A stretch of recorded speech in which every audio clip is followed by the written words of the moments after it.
Marijata. Hello, General. My son, studio has said, what I can. And then last day, and now you can watch the last day of your best part Premier League season. Locally, and your money, or more a best thing form. Of course, almost so a bit video, almost a sort trophy. You may have watched a deciding day, but it's been one of the exciting seasons recently.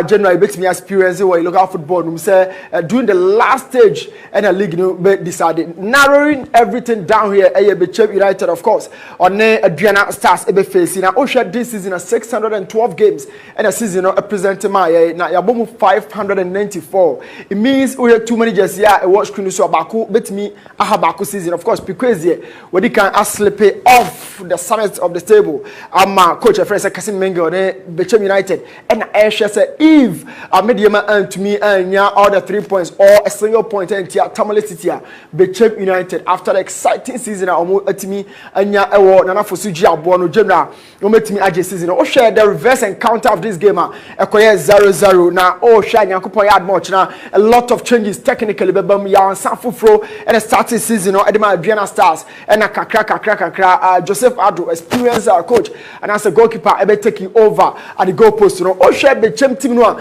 Adriana ya cut team back wa we Accra Lions esinchen other teams 1 or 2 Tamale City sinchen abechem so a very exciting young squad manager Kessben Midfield try so be implementing the ideas and set up a squad or more and yet fearful of nothing. Our league talk about certain players who are even last season Olusu or Seko for partner for Captain Kofi Agbesima and at this season the junior came for about be partner in Midfield and Abila if you up and the Gabriel 10 left about Beshe Honma Francis training at some points now also call off through injury.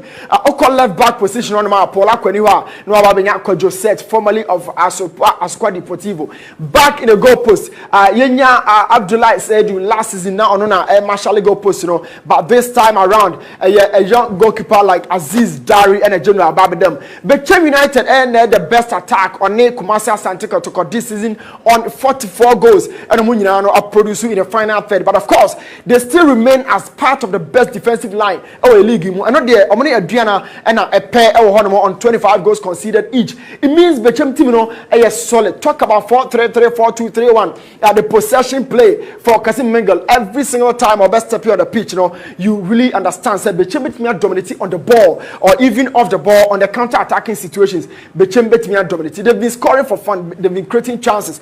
Sharing number 10 Isaiah Nyako. Sometimes it's me leading line. Quality forwards by a standard. Hafiz Konkoni being in the top scorers chart. And also advice say Bia Samson Eduku. It's me SLP offer and as a Bednego Tete on 18 goals SLP. This young chap, Emmanuel Avonyo can never be forgotten. Season Awenya Ediama Kessben United, and every time I come Kessben attack there, Clinton Jodu has always been one of the first names at Obebo. Of course, Urent me fee as a fast man, about midfielder. Similarly, players be brave for Adriana Okomo season General Okana Aye the BB Kakra. But let's see how that game goes. I think Kessben should do their best. In Obiani na say even league you can't talk to but the last 12 games defining a real season for many years. Friends say Ivan Sadote quality squad, but who to put them together now. Omunyabi started from coach David Duncan Well, Yamamuninachi Eba Midfield Action Monday edition. Abono nkra ponsima duanai ba kwa kasima edunkuno na nondu abo yede agode mu nsemi ebro anopa bia yede free Kessben 3.3 Kessben 2.9 Accra sanso and a DSTV channel near 364 Go TV channel near 121 Ede ben na sisi ya agode mu nsema weekendi ai bobo no kakra yede ebro mu ne anopa oti anka enso live ewo eye Facebook and YouTube dinano unsa ebeka ya Kessben television multi TV decoder nso unsa ebeka Kessben TV e was also in a digital television biano unsa ebeka live ya chiamo imo bia chimba na no pay program yi eso die na sisi weekend mu nyina munim Man City for the first time in the history of the club omo etimi age UEFA Champions League omo complete treble no weekend yi munsem pi ewa ha eni gisem a esi Man City camp omo akọ Ibiza for 12 hours chilling nkwa na omo di ye Man City omo abre ye pa Pep Guardiola ede ato Real Madrid anim se omo nyabotre na enche Man City eba be sign omo UEFA Champions League trophies awodo a Madrid age no afi na Man City ya wini bako nanso no omo betimi aba be sign omo nti omo nyina ye Sorespi ni gisem a bekoso ewo Ingilesi abrochimem sanso na nsema hodo a pandit ahodo no players ahodo sanso and managers no teach Pep Guardiola de atutu dwane nyina no ebeba de afa UEFA Champions League game ya and so ekoso ewo Atatürk Stadium Istanbul, Turkey. Ano everywhere mepamcho CAF and so Champions League no and so eba ewie ama Ali assign agibium for the 11th time. 11th time Ali omo aji CAF Champions League no moji free work for ensem first leg no endi 2-1 in favor of Ali no mo ball 1-1 ewo Morocco and so niji sema ewom eni nsema hodo pi nso pi free mobile no ye de hu seminar aboabo no ye de Bremansana transfer stories ahodo kakra wa ni nyina no ye de Bremo Jose Mourinho no so okwan fa Saudi Joseph Suko Saudi Al Hilal enukre Tony the details in and so bebre Andre Onana goalkeeper no dem Emma Inter Milano Chelsea any abre ne so ye papa na emunsem piwa no so no yabobwa no de bremo ye the tennis hu sensem kakra and so ebeba Roland Garros and so bewe weekend e France French Open no Novak Djokovic say ono na goat na 23 times Grand Slam waje de esi na bati na emunsem pi otwa Casper Ruud na ano ehye papa final game no sanso na Iga Swiatek ono so etwa Carolina Mochoga and so ono so eji emano ede sempi na bobo ani nyina no ye de bremo World Under 20 Championship and so ekoso ewo Argentina pamcho Uruguay asan agibium omo so Italy kaba ko omo entimi anti sanso na Israel almost a toss of miensa if we say na omo ashe South Korea kamiensa almost a team back we any news I would be and I have no de Bremo Ghana Ghana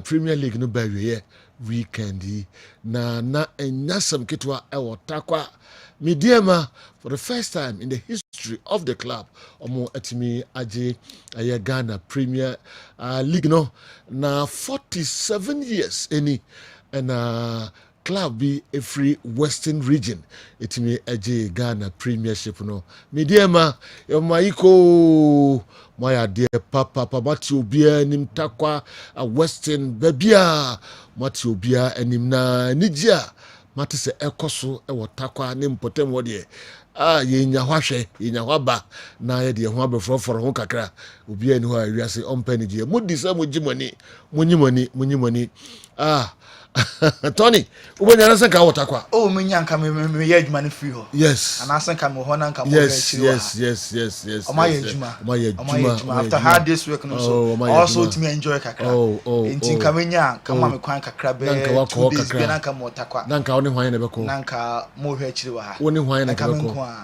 nkwana beko takwa na adwempa ni utim me fa be bia me nkwa adwempa ni utim adwempa pa wo mitim ufa dress nko no ye adwuma hospital no meyi no pa onzo o save nipa o ye nipa ho adwuma akaze o triple hospital ono ebe hia ne mo pa Tony Muntara also timi say yenya ma nkota kwa okay nanka mo hwe akiri okay na report free ho sa say you takwa na me wi ka bedi na say na say dey kamnya be 2 days bia 2 days report nkwa maybe ato bra camera say we menya video bi abentinka abuzo edimoti bra uwe banaka mai mu fi say puto atobra ga be sa chira ka ho atobra de nka me ba kwa nkɔ ai ko ba gide ni a fa cameras ni videos ni ai petem kura na go ye na go ye na yi no Moses Amapaka oni odom Yamaiko my dear place no my dear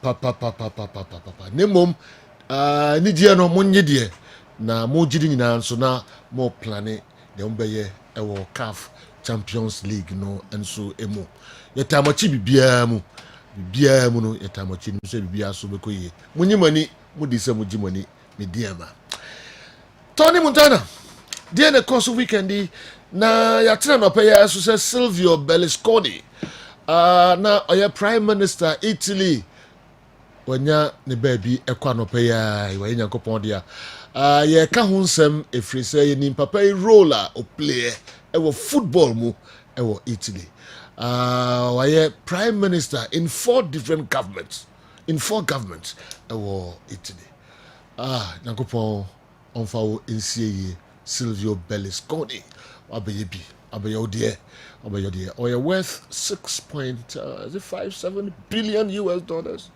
Wow. Tony, Godfather, we can't say anything now. Yonko, me ta sipeni akonya no.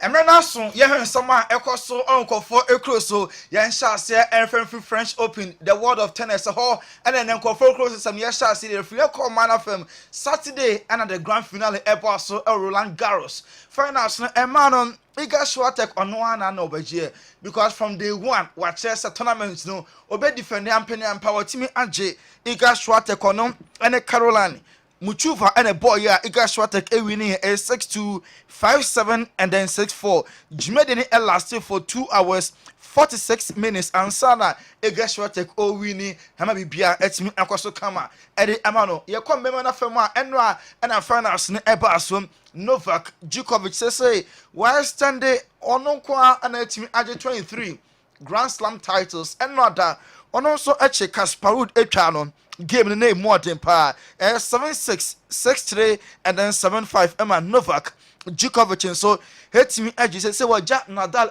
achieve Nadal or 22 Grand Slam titles Novak Djokovic ako 23 na jumede ne ban na wiye and other all French Open no and a Novak the tennis Djokovic or then sem kakra edi tuja play me but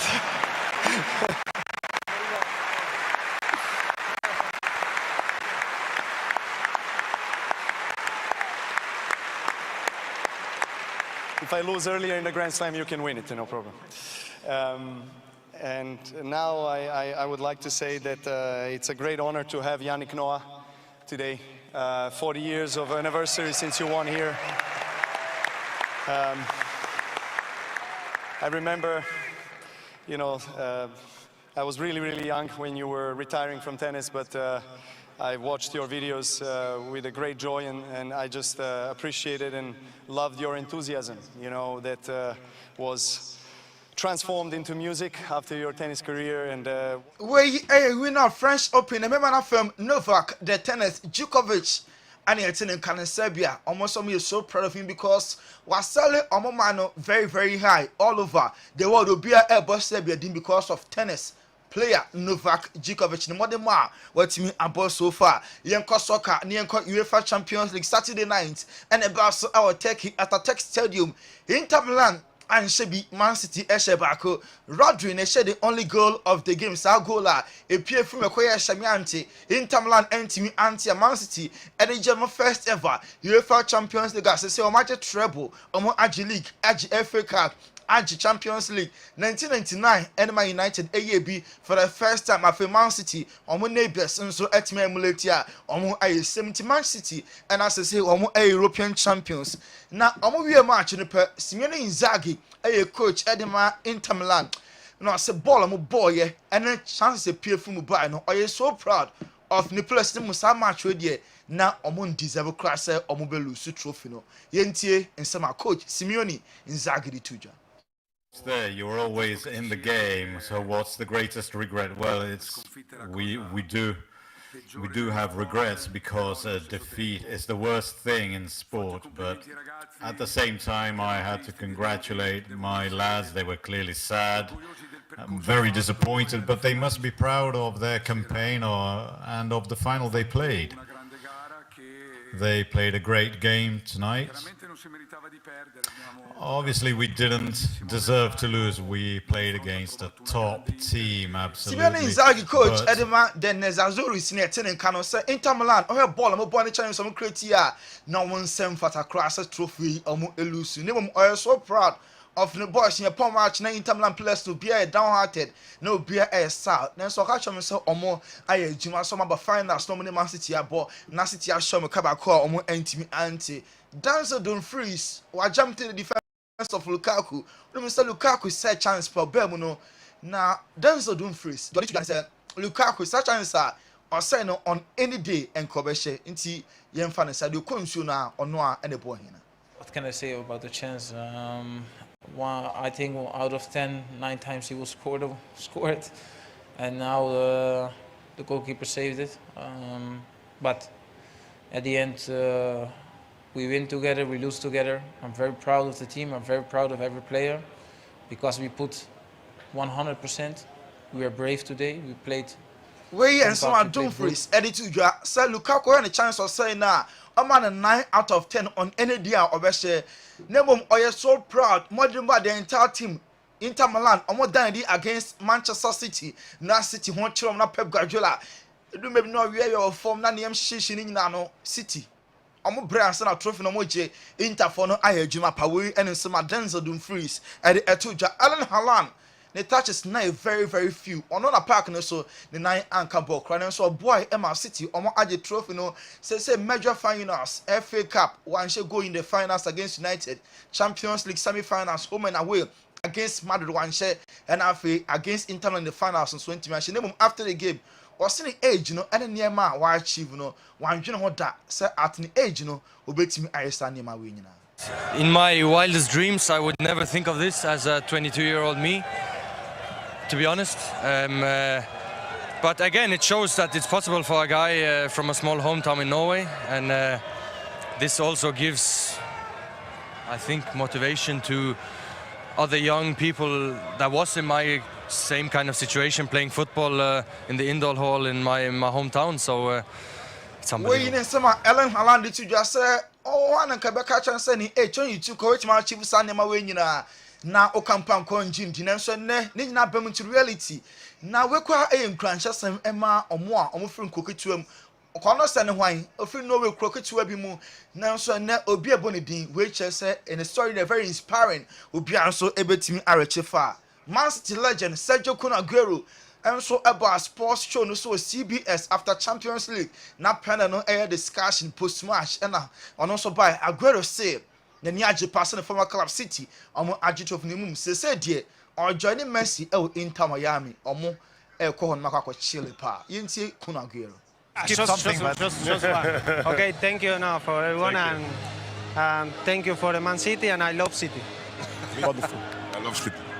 You lie. ¿Cómo hace 12 años en Inglaterra que no habla? No, I forget English now because I'm going to Miami now with Messi, you know. Ciao, crack.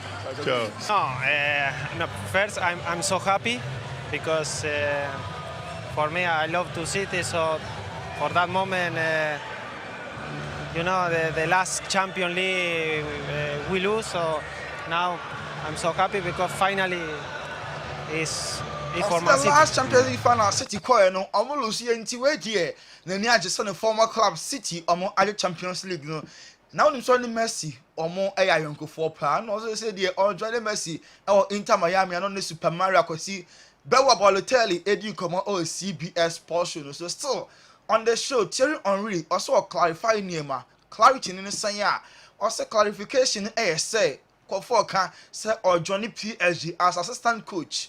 Why Sansen some no yen sentro ni bi na tiwa bi a wo boni trim ene ni siremu aka. E bosemu yatia yemu yasum nua because no kura bia enim e bosemu ka yenti no. You allowing me to address those women. Okay, please, can you? Yeah, thank you. It would be very nice. I saw Tell a the lot of world, people. please. I saw a lot of people talking for me when I didn't speak to anybody. Okay. Nobody. And people are talking. There was recently a journalist that used the fact that he wanted to do an article about the show, which was a good article. But at one point, he talked about actually my contract with CBS, which not like yours, but no. In terms of it's way more. Years. It's way more there. Years or money? Years. But he mentioned if I was going to be here next year. And I just said, well, I'm going to have to speak, with and see the contract and how it's going to go. But then he used my answer to talk about the rumors and see where it's going to go, which I thought was out of order. Because your job as a journalist is not to lie to people and use people's sentence to use it to... Sorry, Henri, no. Also, some show ni bi ebisa no say CBS Sports show no so. Next year, about person will say yes. Ehwa na akọ dane ne man one twist story na go say next year oba join PSG football club so we in Centroni a wo duty ene so be kan kwanya say wa akotwa ntro obe lie ene de o kan sa na say adwuma no what the name nyam abafom atiati asenya ade atwa yi continue Henri ana clarify ne ma so akoya assistant PSG omo coaching role no yenua be mo fi Nigeria Bernard Boy wati Africa New Year pana nke benya ka Ghana kasa akode flow kings to no chame kwame mo na bia big artist Shatawale mu na ka perform with the highest level UEFA Champions League Bernard Boy any Anito free Brazil omo mountain stage na enyum mo hu ye no yenko na yentie Bernard Boy. Not to discuss, cause I did win by the bonds and without any doubt. I'm me, I be a dodo. I know you need to come. I'm a mind that's in the dark. I put my life into my job and I know I'm in trouble. She manipulate my love. I know holy and I know danger both. Like if I buy you, my ayo. Don't cry, yo. Bye-bye, yo, to the love of my life, my yo, don't cry, yo, baby, I know.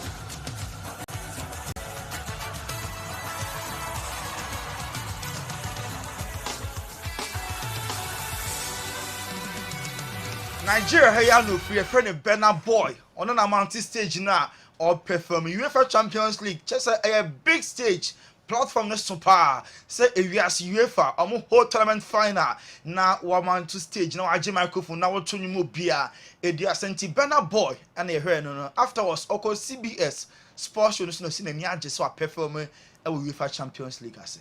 I'm surrounded by legends right now, man. You're a Man United fan, but you're also a Thierry why Henry you fan. snitching on me? Hey, we're amongst family here. Today? Bro, this was the most amazing thing. It's like, even though I honestly didn't want City to win for sentimental reasons, you feel me? But it's okay. It's okay. What was this crowd like for you performing? Amazing. What's next? Is Super Bowl next for you or what? Well, I mean... Are you available? Well, it depends. It's on CBS. This is working, baby. Do your pitch. Come on. I'm shit. Let me know. Okay. Let me know. Look at that lineup, though. He's sharp. Almost as good as my barber. Almost.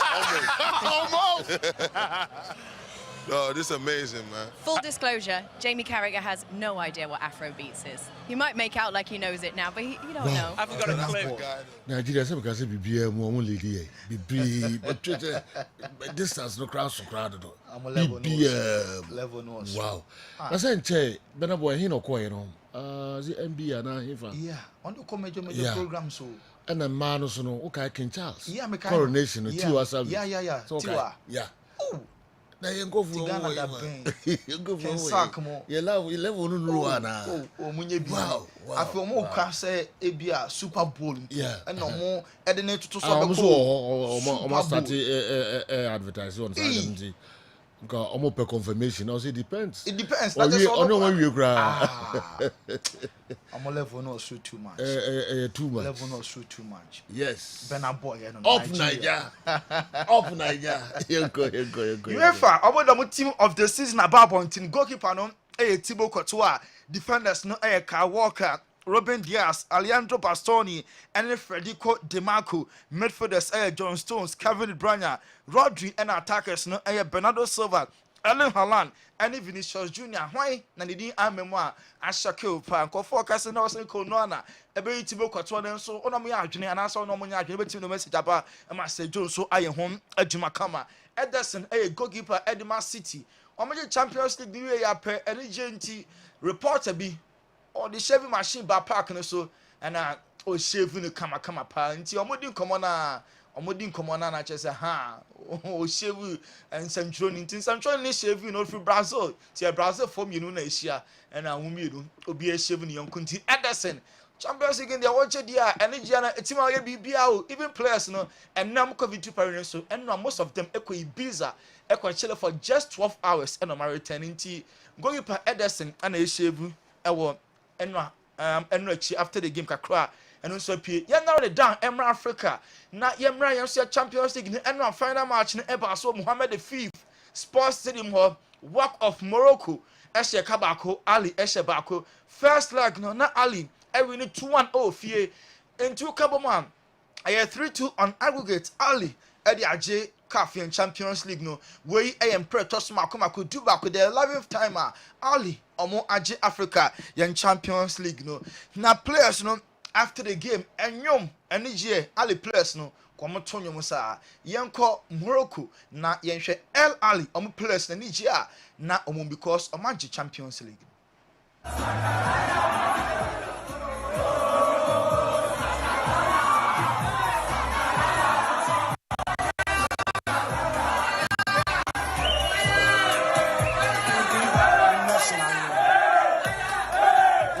Ali players after the game and almost celebrating town anymore almost at the dressing room now Ali players never airport no Percy Tau okitani machine on so diasa Percy Tau South African international and na esa no yen kone hwe Percy Tau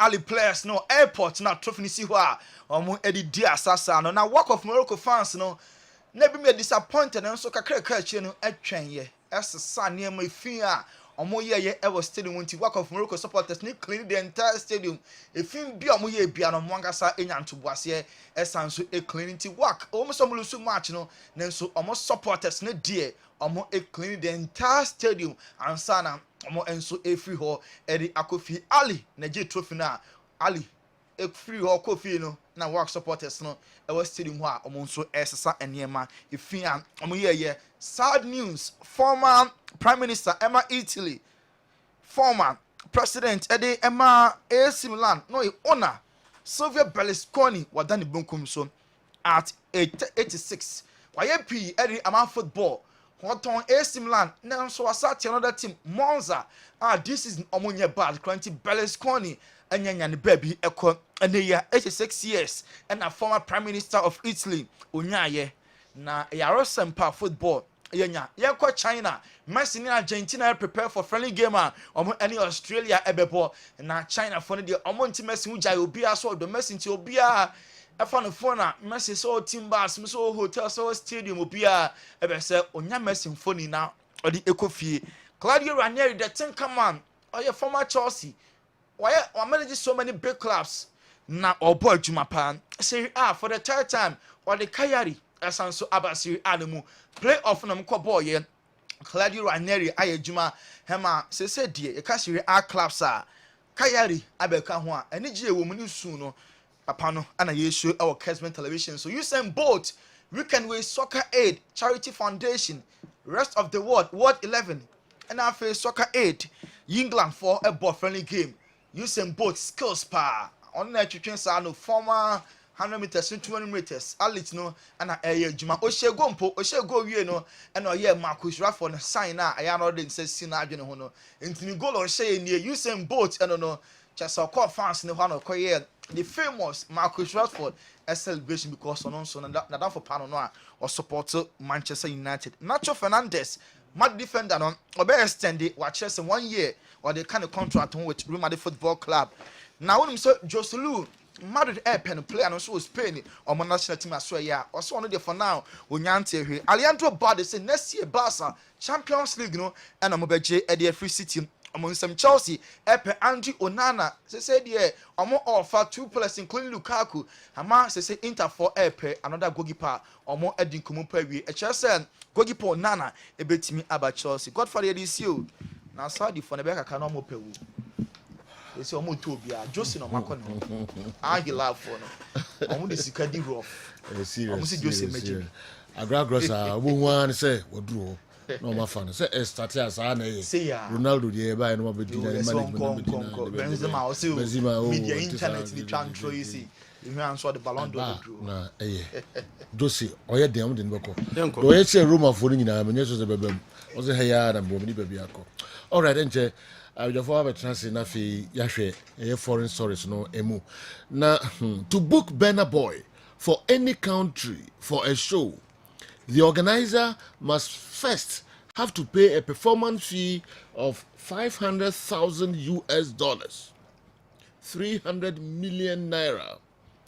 The organizer will have to also book a 13-seater Challenger jet, private jet, to be vetted by management team prior to booking. The star's hospitality rider states. Upon arrival at the airport, the last hit maker is to be picked up by a convoy of 5 different luxury vehicles. A Sprinter bus, this Mercedes-Benz Sprinter is his main car. A van and 3 other SUVs from G-Wagon to Cadillac Escalade. These vehicles must be available to the artists for the duration of the trip. Bokobi ba. Hey. About 4 levels. They're about 4 levels. Of the young to level. An African from Nigeria. Wow. How? Come here, you shall for now. And then you say, same repeat. Yes, also Kotakwa. Nankama Kotakwa. Unse media. Rose Park. Yes. Oh, invite me. Kotakwa, Akojiwoni. I am a Kotakwa Kojimeni. Why? Menkwa. Umfa. Modanko. Debbie. Ade. Enye bibia. Menkwa na menam. Ukojiwoni amfa modanko bi. Nije bi wo betima ko be nije we de menkwa. Achie ye more than for so anka wo drop no. But obai nti up and down. Nyese moda achie adamfo anka wo drop na ye nka ma ne nko. Baba we nti next one. Hwana beko. Wo de hwana beko. Mi ana beko. The moda won do for ko bi no nti. O chi ni enye ye. So o chi we enye ye. Skills no. So you're skillful. Yes. She Bernardo Silva, but my sister now. You see, African origin. African origin travels and sports tourism.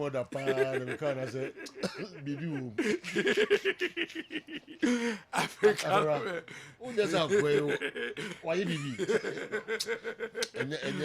Now we see Bernardo Silva. We bobo ne you know feel ya. Skills you see. They all call it a wakopa.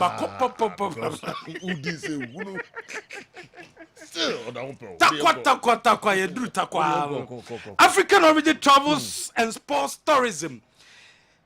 Under 23 no ye call the day and it is sending so na beka ye ho na yenko African origin do beko the here say our passport our birth certificate na our Ghana card and no na betima ma kwan na wo so etimi akobi and it is sending so na kohwehwe African origin ye kira kwan ni info make it trip no ensubi 0544322112 0544322112 0544322113 or visa application support or visa fee or accommodation or transportation and flight genya beye a day amount will be our peso Colombia, Nicaragua, United Kingdom, France, Germany, Italy, anasa Spain yɛbɛsa so de wakɔ yɛ number ne 0544 322112 AA Sadiq Herbal Center and the Flexon 600 a drone abedwa so no Flexon 600 a drone a stroke yare no a draw munumbia abeboa ye papa ama stroke no akɔ a day amount no Flexon 600 a drone now stroke no enko emfamount and now say will be a war a koko yare onum elephant herbal mixture and also beboa ama koko no and also timako a day amount and a Sadiq herbal powder and so jaso and also beboa Emma Coco Yariano, and no sweat me a call, and nunti and a make come for a amount. Seco pebitonanum, elephant ointment, jaso. What posso ye piano, no way you sue elephant ointment at the Asrasa so, a beco a day amount. Sir Franco Media Institute, I bia, I was so called. Oko Sir Franco Media Institute, yea, and a babuao, Emma radio Jumay, any television a Jumay, wait to me, ayen ye, and nunti uban. Yabetro, camera handling, Yabetro, video editing, MCR, directing, any post production,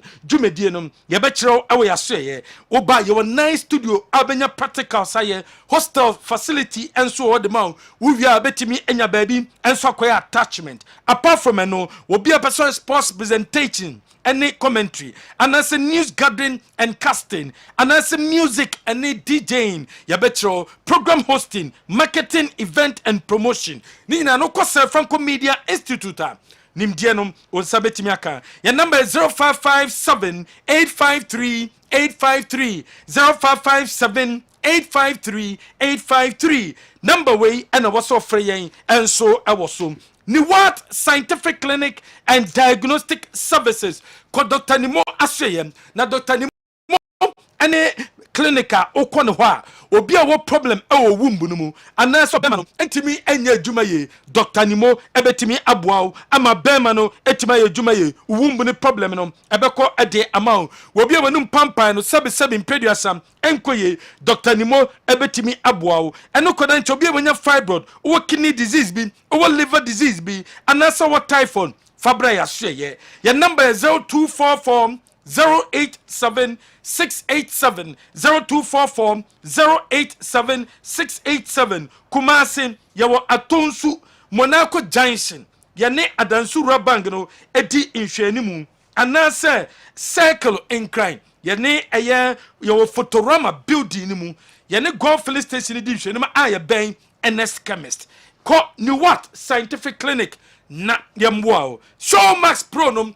Wow, download DBBiano with an opportunity as a Champions League finals. No, say the ye de abanavie football no abanavie pre-seasons no eba be chance enche matches a wodo ni nyinanum obenya kwan etimi ahwebi nembom series movies and in color channels ada so Showmax eye app ne so and it download the Showmax ni bi now download the bia ebema kwan Emma a year series movies and then color channel no wometimi ahwe Totina 74 T74 and when you draw wasa onum T74 ebe boost immune system no immune system na wode bemwa unya cancer unya chest problem unya kidney liver problem heart problem anasa lungs problem obi a pressure no was o sugar level no was o prostate na kese o any chronic disease bi fa ko a T74 aswe ko nipa nimu ko nipa duane a boost immune system no na yi yare no efio edum asena oba wonsa betima kabe ya number ne 0246 073498 obetima freyen one number we so Gentleman Dental Clinic eye bia ya wokọ a esinwo dwuma anye ye so sino etu wo sino ebu wa pantai na ye wo ya wo sino pese fita ana so pese scaling ana so pese polishing oba ya so ya ye betu sana mo no enso ede amount ye wo eye kumase ya ben eye abepo junction ana san cry C5 nungwa Techiman magazine obehu yen enso ebo ho ya number ne 0598 731 obetima freyen one number we so Dr. Muzu Herbal Clinic so ko Dr. Amuzu Herbal Clinic obi a wo problem bia ni titu we bema we untimi wo bantem anase empono bema no entimi sori wo sisiyare wo prostate disorders wo sperm no e wo form anase mpomo gudie no wo nyade wo typhoid fever wo stomach ulcer wo kokoyare wo arthritis wo sciatica Dr. Amuzu Herbal Clinic and a wasa woko yawon share so Amuzu Junction aye Bay Moro Market Achimota yawo aye Christian Village yani Pima filling station di nhwenimu sunyane yawo area 3 ya number ne 0247 776743 Digital Age Travel and Tour Digital Age Travel and Tour say no pay me fan to anim so be up passport and I say unya birth certificate hotel reservation and awoye airline ticket say domestic and as international ya beye ediamao we obi apeso to kwankwa manane say business trip holiday and apeso ko digital age ebetima boa we professional teacher and as nurse obeso ko United Kingdom America and as Canada ya betimi aboa we student obeso ko degree or masters or PhD the yan so be ko digital age yasuye ya Bantama High Street ye ne NHA building and that's office no edinhwenimu your number is 0257 567171 0257 567171 obetima frey one number way so Charistic Ventures and the Zahara Man capsules at the bedjasum Pezahara Man capsules nanom ebetima boama bema wetima bojumaye and the Zahara mixture Zahara G capsules and so ediaba and also noma STD yari bia wenye bia empoma gudem yari bia wenye bia no ebetu ase ede amount we eyendo Charistic Ventures and a day abedjasum SME business owner say suku hospital asori anasa association anasa club be na wo the yan so be ko CBG no ko be CBG business plus account ni bi obi CBG business plus account ni bia yama papa nko na wonsa ebetimi aka kanisa heba mixture aya heba mixture no ma eboama blood circulate blood be circulate dia mawo obebo adwuma ye o prostate na ekese no ebe ketwa anase ebekom anase gonorrhea na wanya no syphilis na wanya no abekọ de mawa eye kanisa heba mixture for when che yasoye ye wo techiman anase kanisa heba shop your number is 0247 887436 bed power so be twa bet na bedia eye bed power and also twa bet no we yasoye twa bet no our bed power na utwa na udia won sabeka usika no intentem so utwa bet no bed power no na oboama Ghana Premier League no and also etimi akoso Ike Herbal Clinic ayaresafie ejoso Zongo Junction ene wo your number is 0530 721 165 0530 721 165 your bones nerves and wounds ejuma bones nerves and wounds yare ena de ba ye be solve edema ye de paroni bam ediaba usisi yare ne be ko stroke no joint pains no rheumatism no general body pains no headache ne be ko and hepatitis enso dwaso immune system booster and ebe bo ma pressure no enso aba form Franco Trading Enterprise open Nokia phone Samsung iPhone smart television tabletop fridge air condition and a pebiato CCTV camera and a pebiato a Franco Trading Enterprise your branches outdoor Braya Sweye Nayamwao Nawansa enso entimi enkebi Suzy About Center at the CB Men capsules at the Bejaso Bema Bejosa a CB Men capsules CB Women capsules ewo jaso waba besia ebebuao amwase na kikanom esu etwa enso ede amount the one and only general and juada nti yenche wo ho na nsam no enso edoso. All right, and juada Kwame Miki and so the local source no ebe brain ye papa nti ye twen na wabobo ni nyina no enso de brain abjafo be transfer na fi ye foreign stories no emu kakraba na mode eba enye asam ketu akra dodo no ano efa Man City. Good morning, General. Congratulations to Man City for winning the UEFA Champions League. They've equaled our record, that is Manchester United, being a red I wanted Inter to win, but that wasn't to be. Better luck next time. Richard to fall the way if it bow. Top base Accra and Abre and the game. Say yeah. You know, I'm Adam. I didn't go pass it. And at the end, say, Cherry Hokra. Interest them say at attack one a bit. Man City, Inter Milan, Dudwana, and a bit. Champions League. Maybe a brave man I heard transfers. Okay. All right. Now, open na. Me penepa. You put see more Ajia greedy, penepa. And I say, why a bit, why? Okay. Second, yes. Kepa. Kepa near a lab. Kepa then much yes than and more swap deal. Swap runner made dinner home. When he could buy 2 players. There is a three. Hey, Mendy, Koulibaly, Lukaku, Miansano. I was some diva. Come back and we got grass so. Time may be coming by near 2. One of them down. Oh, over one. Near 2. Near Mendy. Near Mendy, near Koulibaly. Oh, some of our quack. What Lukaku? So Lukaku, they are still our Lukaku bought in say loan. So a Chelsea player. After the season. Yes. Didn't put the dinner koto, you know. You had 3 players go for Nana. Don't there be. Okay, they are a person which say. Players remain and son, more per seba corner with the Kessben. Okay. And the Cofagnon Mummy and say, okay. Oh, there be. Okay. Lukaku didn't know how to manage it. We met 2 players, 2 players. Mendy, Koulibaly. For Sika. Nabia Krabi Kahone that because Omo the Kani and Poliakasa. Okay. Say Omuka Kofe and Polikipano. Okay. Until this is Mendy Honda. A friend say, Unana, I free, Anna. Oh, yes. Until it's the other Sika now, the player Becahon. Sika the Amo the Bay 55. Koulibaly, moi. Mendy crowd and game first can honor. Young for more being on here, so my. You don't think I will be my coach. You have a treble player, Magusi. Unia but for players. It's general. Can you bad? Unana input for Chelsea there. Kepa. Eh, Nasam Ketwa. Yeah, but this also searching away. Actually, and yes, sir. I go over them. You know what it is about. Into your very no kakra. Yeah. And now, see, Basta 7 JC for Vinicius Junior, 11 JC for Rodrigo.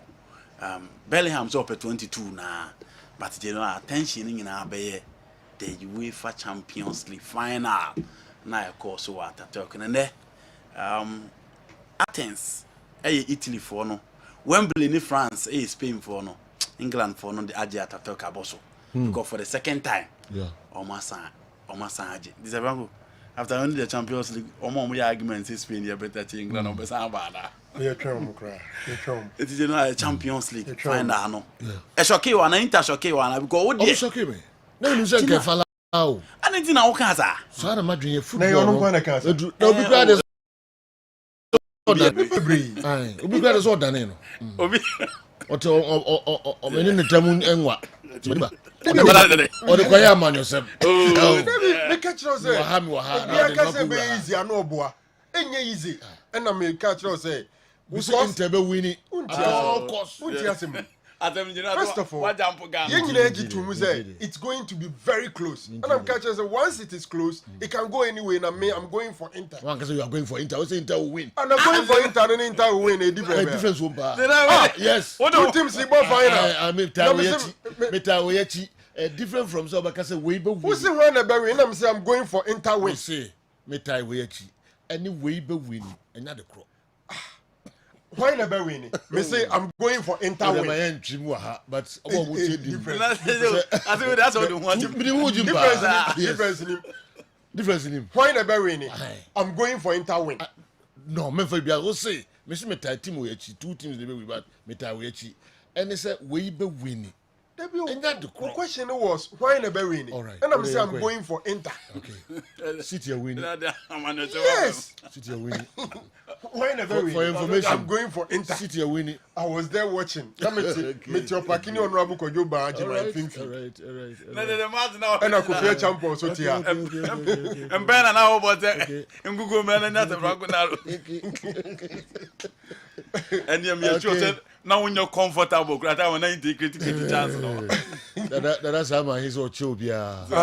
Yes. The minimum. So Man City Nikuno. Man City Kuna. So Man City pa.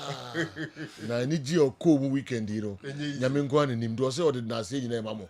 Na modern pa bota da chi. Eba Man City winning. That's how my him bia wo bia so ya chia pa. Okay. Ya mamutrim kwa. Yes. Akesifo City akesifo. Remember also. Oshe Oscar Maggi. Oshe Kofi Bajima. Oshe Kofi Skills. Kofi Afuapa. Oshe Lalai Boy. Awa.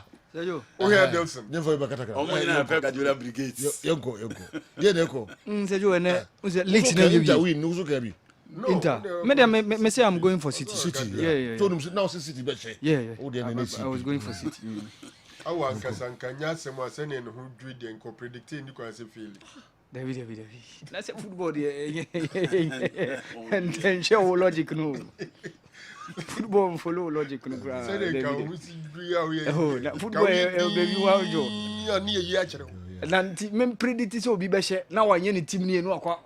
Ye be she no. The one that the Rambo can say. Oh say we are kunkunti ka. Awa unya boy in life man. What how di ani ye ya kire na bo ni. Osan waka. Okay, unfortunately, me Unfortunately, me shenkom. Yanga se ko shenkom, but o de nka yin njire wa de wu yen ka unka. Utumi kana tia faso. So, Sergio Kronku ni de nka ho mfa we. The prediction and de nka jai. How are you go? Say me predict ba ko bi kra Sergio amem. Okay. Me ka say Ghana Premier League obi team bi ni obetime nya 60 points the OBG League but media magic. Ghana Premier League in the prediction e ato. Especially Newton Lati. Utumi ka 3-1. Sa no continue him.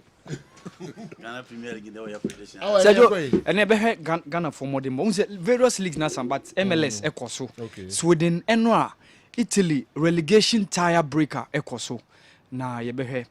Of course Nadia Lali are 11-time African champions inti Riyad Mahrez becoming the 27th African player and then the second Algerian to win the UEFA Champions League. Under 20 World Cup Sergio, Uruguay at this time 3rd time lucky after losing in 1997 finals, losing in 2013 against France. This time around they are the champions at their own continent. Even though he was not hosted in Mukrume, he was hosted in Argentina, but on the continent, you know, and of course, they are the new under-20 FIFA World Cup champions. Of course, Roland Garros, Sergio, you the anybody coho. Okay.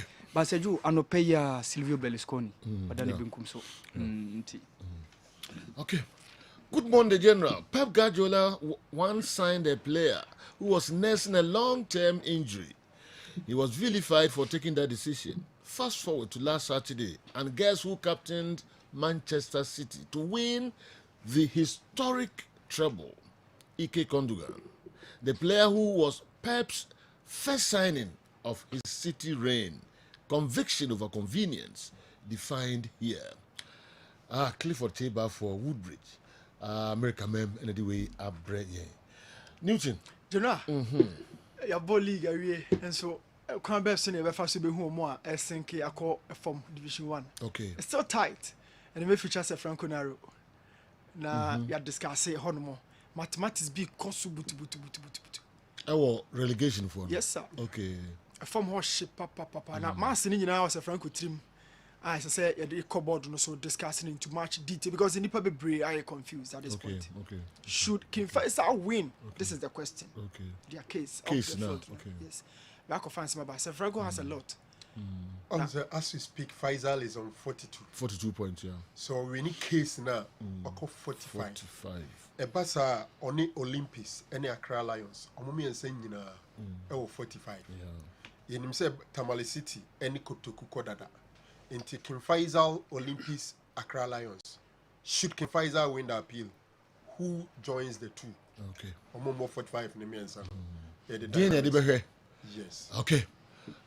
So you call a GPL the NBDA and King Faisal be call relegation. So we appeal no cry. England for says goals no baba. It's like England for the yeah.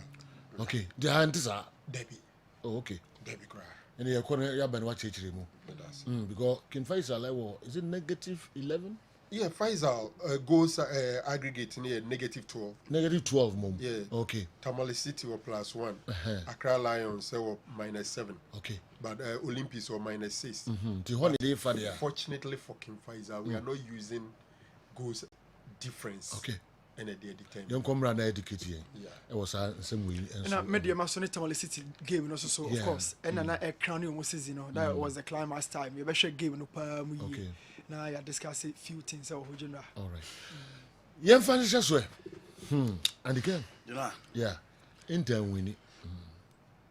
Then I'm on phobia. Huh? Are the wrong way you be biana. Are the be so was it nanu sisi as na for ya na babuno. I say ya be so nanu sisi oh.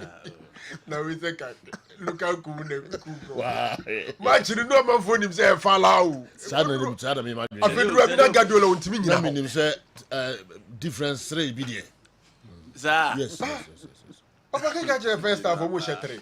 Obi pa on fa bibia meto no phone. Opa ke. Sir. Na manko. So we oji na country south. O ka so the Italian six and India. The phone on there. What's so the good bag no we na ka Go there with that one. Okay, Yen Shasia. Well, a high tense game and very usual in the finals of such competitions. See, and I'll be expected. Inter Milan clearly started the game as underdogs, but on the third play, almost Manchester City and you overwhelming, just like in Ipabibre at Auto. And to look at the arrangements on the third play, almost making sure say almost set it up like how they set up.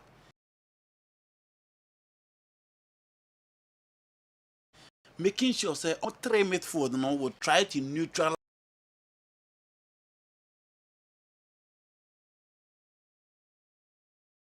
Nikola Berera and then Abrantia Fede Massimo Brozovic. Into Brozovic for Kevin De Bruyne, Nikola Berera for Ikungo Dogan, Chahaka Kanoglu for Rodri. But in the 4th minute, and Bernardo Silva J Bobby from the right, and Edris General or Kelly Bono be enemy say Bonashe, but Bono Intimi and Tottenham far pono. And Kevin De Bruyne came strongly in the 24th minute. Also, in your shot to be a no be enemy say a trademark shot by an also and Timmy and by it all. Inter warm self into the game and making sure say the City starting game on Munyanesa. Into clearly, said the City midfield now enemy so dominant and we're struggling.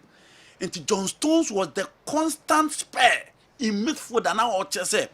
Obetimi rise to the occasion by matching them because Chaka no glow there because of the defensive duties. Now also I them kakra and Jema you the full backs of the Inter Milan team say wing backs no sorry so mu here Juma enti o share the Marco on the left now Mama no all can do a hell of time. Bernardo Silva drop out no I making sure say at least Obetimi are close spaces on that particular line but still I'm working for them. But then Tabit me take opportunity about Mudia Wino clearly was lacking. Jack Grealish on which as a stage in a song and general. Or Jimbo now expected to be taking Denzel them phrase honor. On soon Timino the ball naba and at a point to who's a pressure the City for so. Osha Edison very usual with his passing drills. Ne do baby or Bobo on Clinton in the paso and teacher born a busy Nicola Berera sono. No be any little bit me a Bobo Nessinati and a one Timiamo. And both teams now try to manage the game in the first half. I'm making sure say the few chances are bebe muna bomari, but Obian who team the ball at them. Unana Edison for me in the first half. We share Lataro Martinez ball no, and they quite fast so close to space now. Lataro very usual, only player or reliable, and it's the reason why the World Cup Olusu the spot to Abrante Ayefene Julian Alvarez. Lataro ball no na Genoa. Pep Guardiola. You know, almost can almost in a Franco Naroba na oka almost this almost pressure done song and the pressure ketwa and clearly any move be Inter baby who the gestures of Pep Guardiola. But in the second half, we improvise say make sure say at least I feel the red remove and get it closer to the ball. No one tries to take game no to Inter Milan. And in the presence of Abrante Fen failed Foden, a young player, time the born April coach na me busa mo ne say coach ne be call for Bernardo Silva as number 10 no the matters about all right now because clearly now Bernardo Silva bobo ni nyina but say ball ne kwan o be fa so the ball ne do atrem and do 18 balls mu a the numbers inside the area obi obetimi aye potent no mo shoot accuracy no na City elake saade no but FIFA the bam ni hu so be expand the game no e make show create spaces within the Inter Milan backline and enyanwa say Manola can't through ball to Bernardo Silva cutting pass nearby and look at that placement from Rodri Cascante you know she baby abrantia na nine or the ball no she nipa na 18 balls no na she baby or the ball na to it clearly tells you the technical quality as a player well who game ni so bebrebe but you know the ne here for City no abrantia ni team the ball na to atrem and after this ball Inter Milan bad game winning so well creating decent chances but Romelu Lukaku the culprit want me equalize and far more and Edison Morias from Bayern Munich game when he be seen there obi who say one person that rise to the occasion and at this stage we had that work from your goalkeepers unana tray folding the unana tray and the chances about team your friend Inter how Edison so tray say bonebody bosseni keeping Manchester City in the game consecutively in their respective Air Champions League games in their quest to win the Champions League for the first time. And the last corner by and Genoa Interphone and Timia make use of the corner. Almost switchy play baby. Robin goes in mobile, Herrick Mkhitaryan mobile, but in all it was Manchester City and Genoa for me. City almost show quality at a point I know more open. Almost buy into the game, show a bit of character. But as I said, they were destined to win and Champions League in the sanity. Interphone and Timmy and almost two players or more anymore Lautaro, Romelu Lukaku, H3 say stage you know almost reliable and you cannot rely on them. And at the end of it all, Manchester City are winning the Champions League and almost fight from 2008 in Omri Robino, Esha say almost didn't hear the face of Manchester City under Marcus. Omukofa Joe, Omukofa Ilano Blume, Ireland Mobile, company more available. Richard Down Mobile, but you know, for years, over 1.2 billion spent, and Pep Guardiola finally, you know, Omutimia the Champions League, and clearly they deserve it. Maybe I'm a catch as a Franco Cementias as the man of the match, my Rodri. And I say, oh, decide the game. Now I'm saying the sense to decide the game. Because ball John Stones, ne Bernardo Silva born inside, and John Stones especially. In the midfield of City, he was the only survivor. He played so well. And Edison saves our year, no, and they keep City or game him. You know, Ellen Haaland Ballon d'Or, Master Samadji, Onruho, Dabi, Onruho, Anthony Boas, only been count. Ni go to the washer, but Ballon d'Or now me bunny the count, Master Samadji, you know, Onruho, but Dabi, 11 on row, Dabi Dabi. Semi-final, me want to me, I'm a fan and I about 18, Dabi Dinra, Onruho. I see. Semi-final, semi-final, me want to me, I'm finals na Nike about 18 first half na Nike about 80 you know Onruho onye bi nka ho 22 years yes onye bi nka or more years yes or years bebrebe onye bi nka because top player there stage is saying you quality no and na Lautaro Martinez and ebonu dia ebeja no but in all City deserve their trophy and they know clearly were for it ebebo Pep Guardiola and then the charges na ba so e wa adwuma omoye o atatok. I don't understand people who claim they were expecting Man City to run over Inter Milan. In recent UEFA Champions League finals, none of the games have been dominated by one side. Last 3 seasons, the UEFA Champions League final has been won by a single goal. A lot of people are making biased analysis because Man City didn't win by 3 or more goals. Kofi and Eddie Free Kaswa Abrain. Yenshawa. Before they were quite that sorry to know. Naru. Yeah. Well, you know, first of all, I think that my Champions League final now you're expecting. The referee was super on the day. First of all, we shared the atmosphere and everything, and they knew who can say okay, be how. But I think the referee really the match need to say the OD final and yeah. We share games be our expect to say be bona beam. He allowed the game to flow. I think it got to the second half of baby grandson or man the first year card. Yeah. We are not the free one. No, and your quase, DNT never football. Amana Kodi finals of World Cup. That's right. Nihasa Amana Bedi the finals of UEFA Champions League. And yakwa, sir. As a Chinese say, we prove yes. Diobetmaye from Poland, right? Yes. I think that. Tienka currently is the best referee in the world. Oh, from the YED. The YED. He's the best. He's the best. Unfortunately, your league in this He's the best. The Polish league is not so big, but what the World Cup? Yes, what the World Cup na show. With the World Cup in December, just some 6 months down the line, the biggest football competition on planet Earth. He's the man there, and he rose to the occasion. Okay. And game no yes be a game and the tempo, the hard tackles, and everything. Me, as expected, I know that Inter be bem gidi mekano. So I think say Kevin De Bruyne will struggle in the midfield because Inter be populating midfield. Nipa be go on so here space. The game no went to me amo. It do have kwana ma game set ko tranche no share them play gidi bia. Na game na team the mano. You need Bernardo Silva more close control in midfield. The K Kondugamo to do the job. General, Man City, Madrid says here DPP amom. Pep Guardiola and Nkwadano. Omo bojuma yi papa. Easy to win the treble. No, it's not easy. Yeah. And look at how they've done it. On their way, Omaka Bayern Munich, Real Madrid, and Omode Inter. Asoso. Na Champions League na BBB. Em se unye drew final no. Unji bida. Unye drew na obe udrew na obe ya. Ehedenya obeji.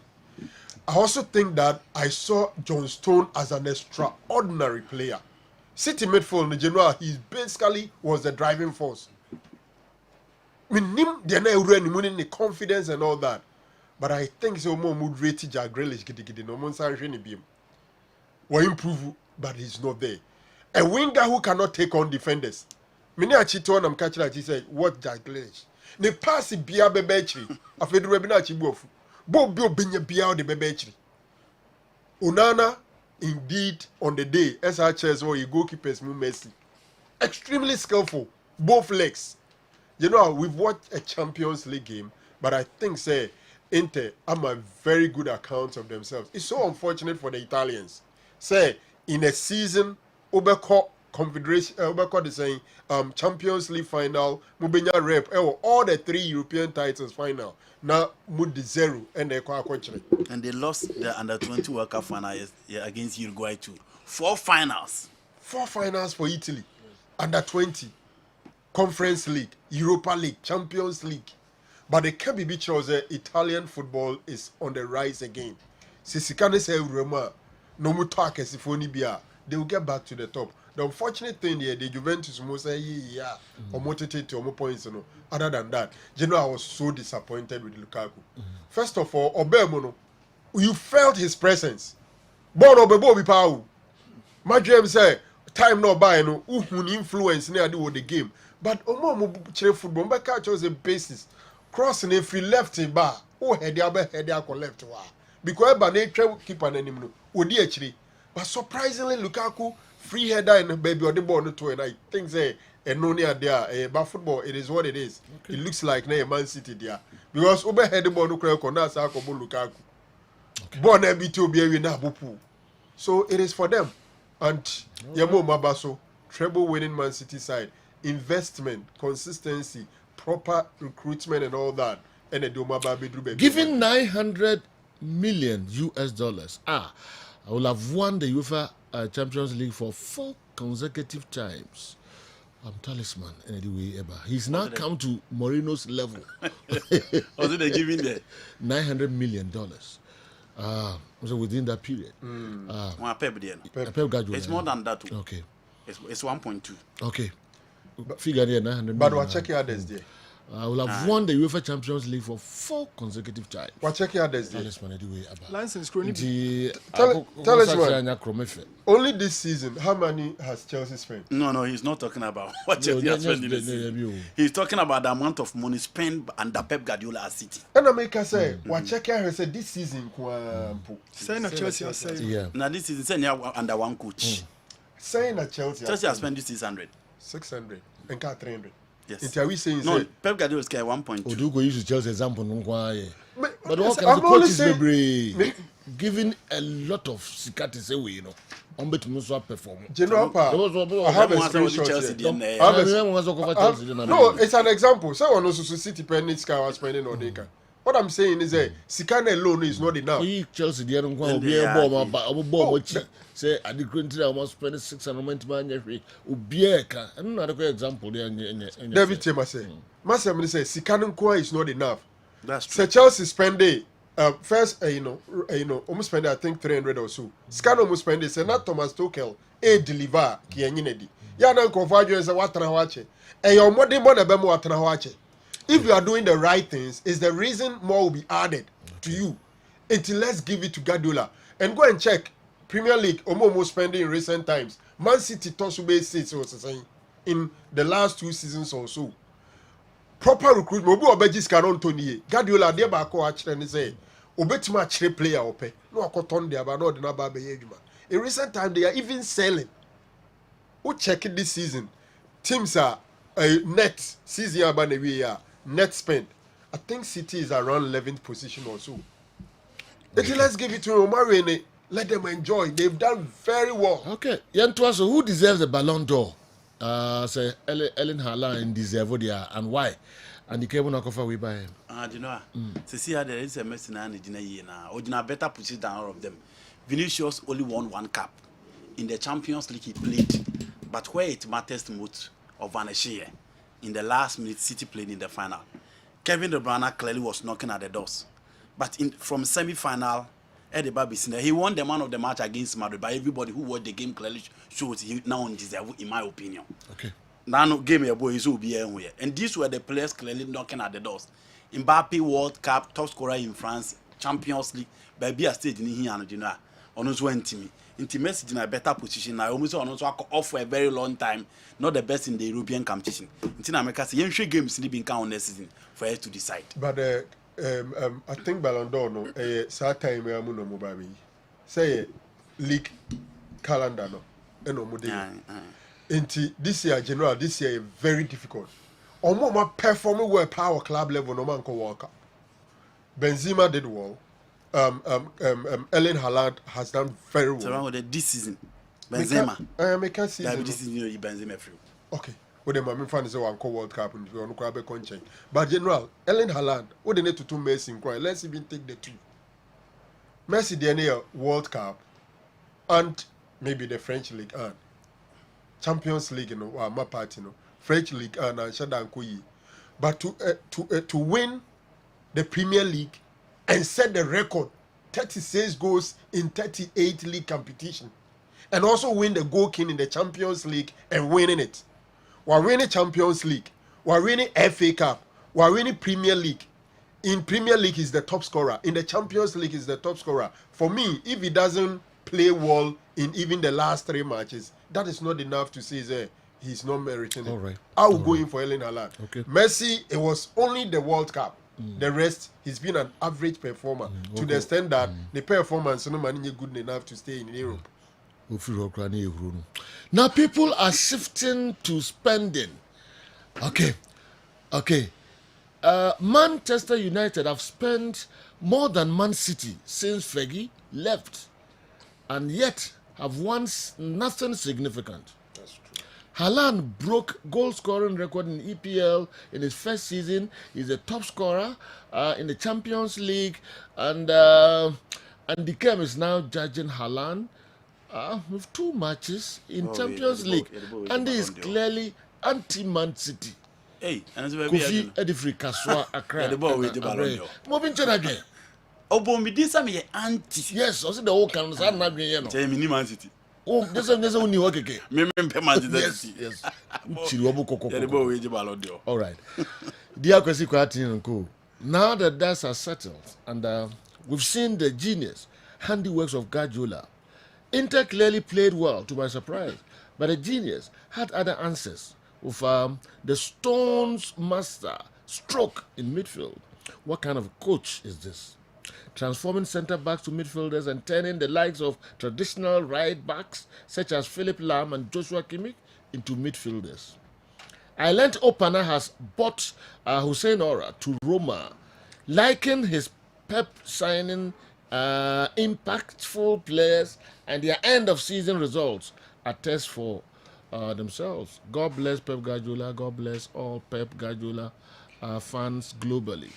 Those who are crying over the City expenditure should brace themselves for the West, as City are primed to earn close to 300 million for winning the treble. Imagine that. Just imagine that. McCarthy and Adiwi and so every Kuche Mobayan Kakrano. See. And team Nyasa, now to pay team for floor. It is Anna McCarthy, I need him yet. Okay.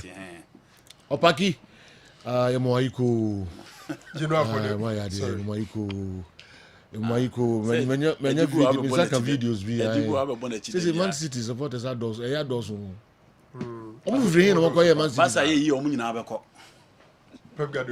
all of a sudden, Man City supporters, baby. Son about here. But checking here, baby, Chelsea. Success, every new generation. Son about here. I'm telling you, so but checking here, Chelsea for the young gotta go. The don't I was for. No, that's not. General, for the records, since Pep Guardiola joined the Premier League, net spent, Man United in the lead, 902 million. Second, Chelsea, 830 million. Man City third, 667 million. Then Arsenal in that order.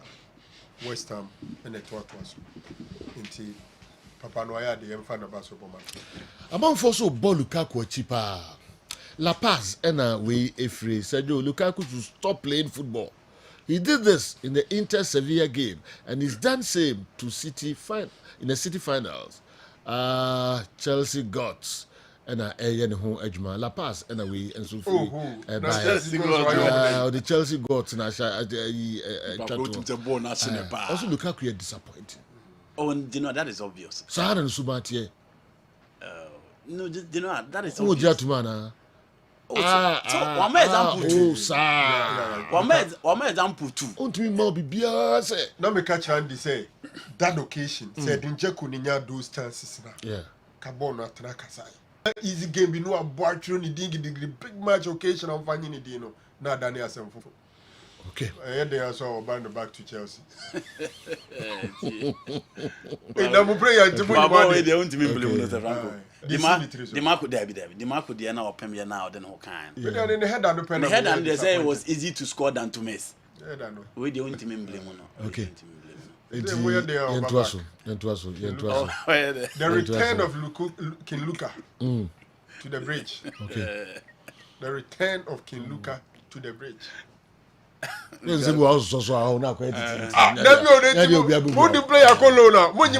Seven thanks so money Chelsea Bekasa. Now Branty and Aka. They say there is interfere. They say go from Mumpeluka. Paulo the can is so head and our Pem Taylor. Simeone in Zagi to bench. Some people who are Mbaka Munkan Lukaku didn't hear. I don't know what I could say.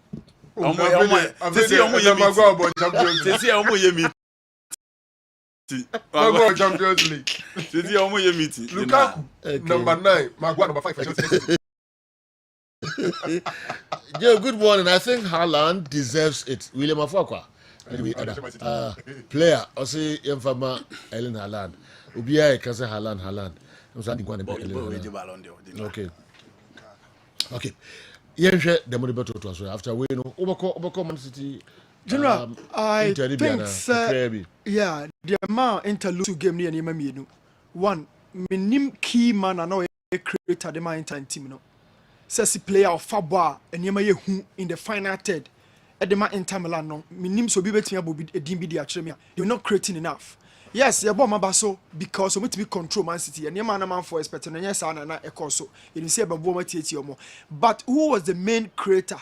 Sir Franco narrow ball, Bernardo Silva D, Sir Ojoba on the close control to me down home in tight spaces or picket pockets and receive balls from John Stones. Why not the chief creative hub at the man in Tamilan team? No, Obian will bet me about BD. 2, they also lost the final due to the striker position. Any Pami and some mobile bowling, none of them are effective. Lautaro Martinez, Lukaku, and the agent Zeko. None of them. So, general, final idea what we drew. But a near my do by winning. Inter close to Haaland, close to Grealish, Kevin De Bruyne, the referee, Ezra Bernardo Silva so tight, Gundogan out. Yet they found a means of go free Gundogan. That is the essence of a good manager. Or close to Bia, but there's one avenue I go to be free, and that is Adia Inter Milan. On the Ballon d'Or, no, General Sokaya EPL no there, a provided Ballon d'Or winner Cho. Suarez in the season and it's surreal. One team for Liverpool and didn't man coach Ballon d'Or no.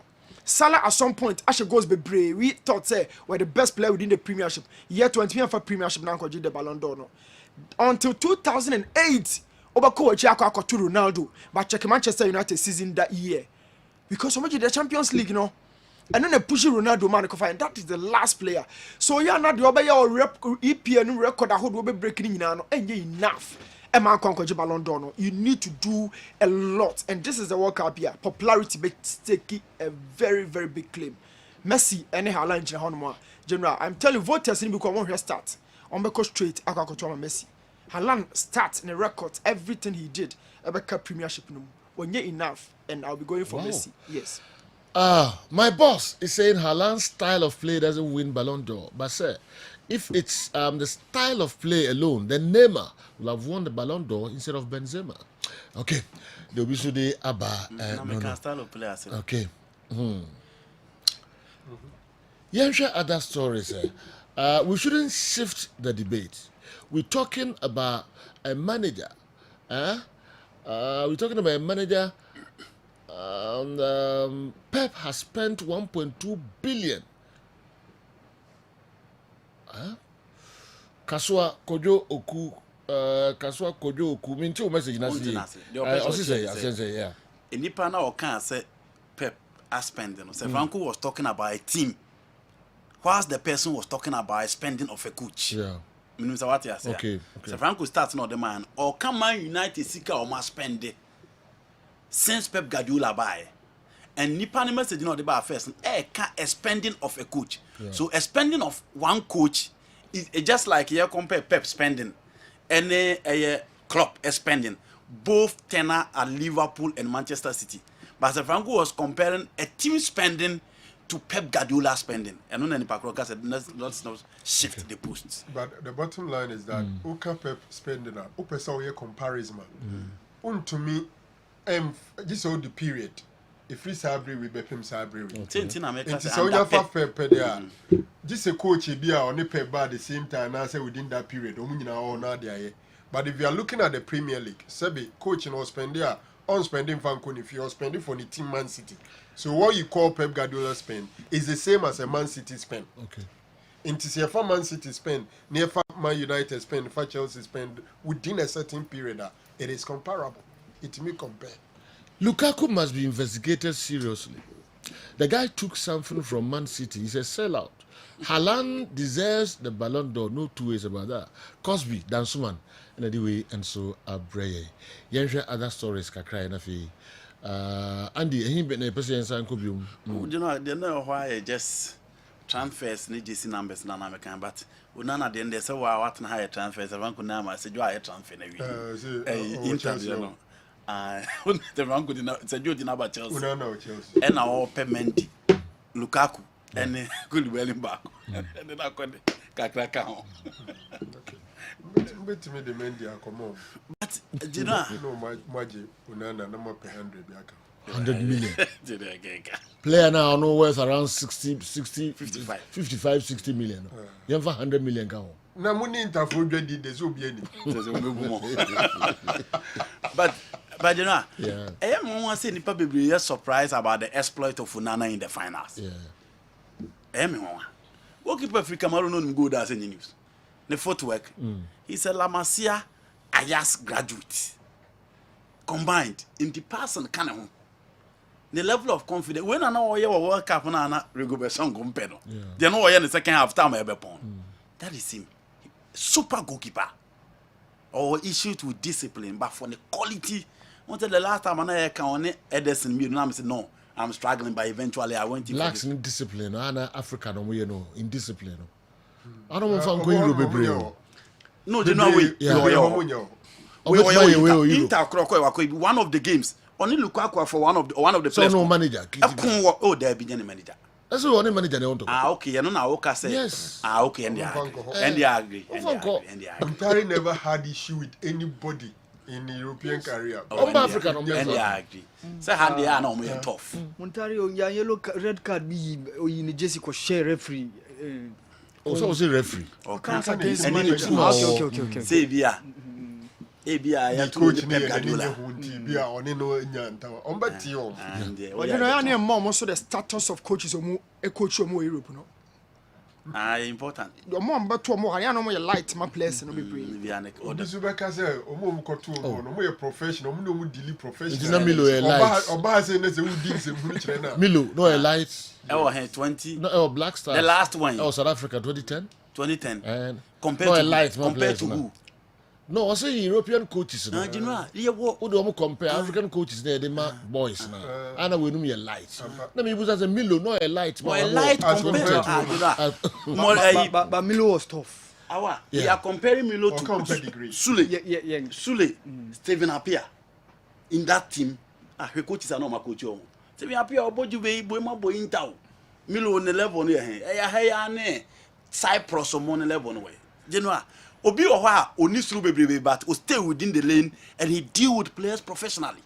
But you know, if you play or the rejuvenate, coach, you cry be order. Ye debut. Over that could fit player. There's a coach is a 2 or year. Me buy and I may catch as a Franco say. Said the Pep Guardiola born a call defense or no bunko to do that fem. Your coach is not in your mouth and your home. What you want to do? You know, you want to do. Yeah. And you want to do my now team your food, you know. Yeah. Because pressure that was on. Support speak so much money. Also why you team city crowd. All the supporters now but what we need game no almost anti ase. Some of we match no. But no boy na yefe. Coaches bro. Omo bre papa. Pep. Lataro TC mu na no ano. O ka Vinicius ne Fernandinho de. Unu no oyo. David. You know, onim do oye. Asem na wi ha de onim say ahye. Yee, mas asan cambio. I wish they can. After the game, we who the way you know. Okofia, you know, the pressure itself. Into team opening for years. I had any born your day 2000, 2005, 3000. Muntria good snake. No more bread. You know, omo bread. You know, we move brain no. Changes near the final one. Yes. Omo big guys ni go actually no. Go be bro mu jira wo say dem man fan crowd we confused. Into most of them either some be consulting omo guys ni go actually no. Ko help Guardiola ni pe egu na chinye easy. Yeah. Against Man United, on an assistant di jina be big chair pa and san obe changes no. And you know, let's not forget. We don't know we na na players no omo ntiu. Na o kasakura players no omo ntiu. Your players bro mu say. Osego for mekano ha. Say boy be ma 4-4-2. Omo say bench work. How no num dey go for bench. Disagree for Osego for about Champions League and go final. We football principle of the field. Omo de, you know, omo ye marking na ya hu shape no. Yes. One shape na anya adwuma be you free mo. Wa ma shape na anya adwuma. You know it's true. We much zones at training. Zone you how could be only because of coho. Yes. And your friend tactical and discipline. Born match barrier for Kevin De Bruyne. Rodri for way for way. Wa wo be missile piece no be betri. Clearly you use shape no mo bobo da. Hwe. Team shape no say 4-4-2 say 3-5-2 omo keep push shape no say whether defending or attacking clearly you shape no. And you know, bro, ni say tactics. Was in Yajuma. From NS General, John Stones roll ya boy. John Stones. So for no for why they went. Also, we drew park in as well. A lot of sand money. Yeah, Yanshi born I heard no. Yanshi who says I'm a kufa no can de who nimsa. Unto nada. And you mean to what's this still nipa got Morino atone. We know what to the name.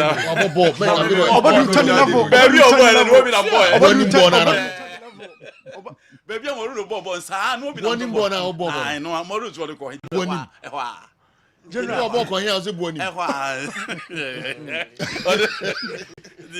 Then over challenge, I could challenge you be a boy with a Champions League. 4-4-2 no.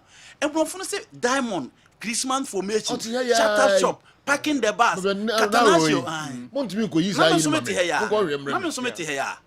You know, I'm not to two or more born. You didn't want to say a name. Onto Ghana. Oh, Bobby. Good. And I may say, I go na so na make abegina ho. General, born different from coach no. Maradona mu nyina ba out no coach no mu hunu so. Marco van Basten mo ba out mu hunu so. Fa Maradona bo na all boy, Pele bo all boy, Messi mu bo so mo ma me coaches. You the art of coaching and your principles of play and also honomo. What the way you adwuma doesn't mean so between the way you adwuma. Who your coach? You know already different there. General, yeah. John Stones bo we na him.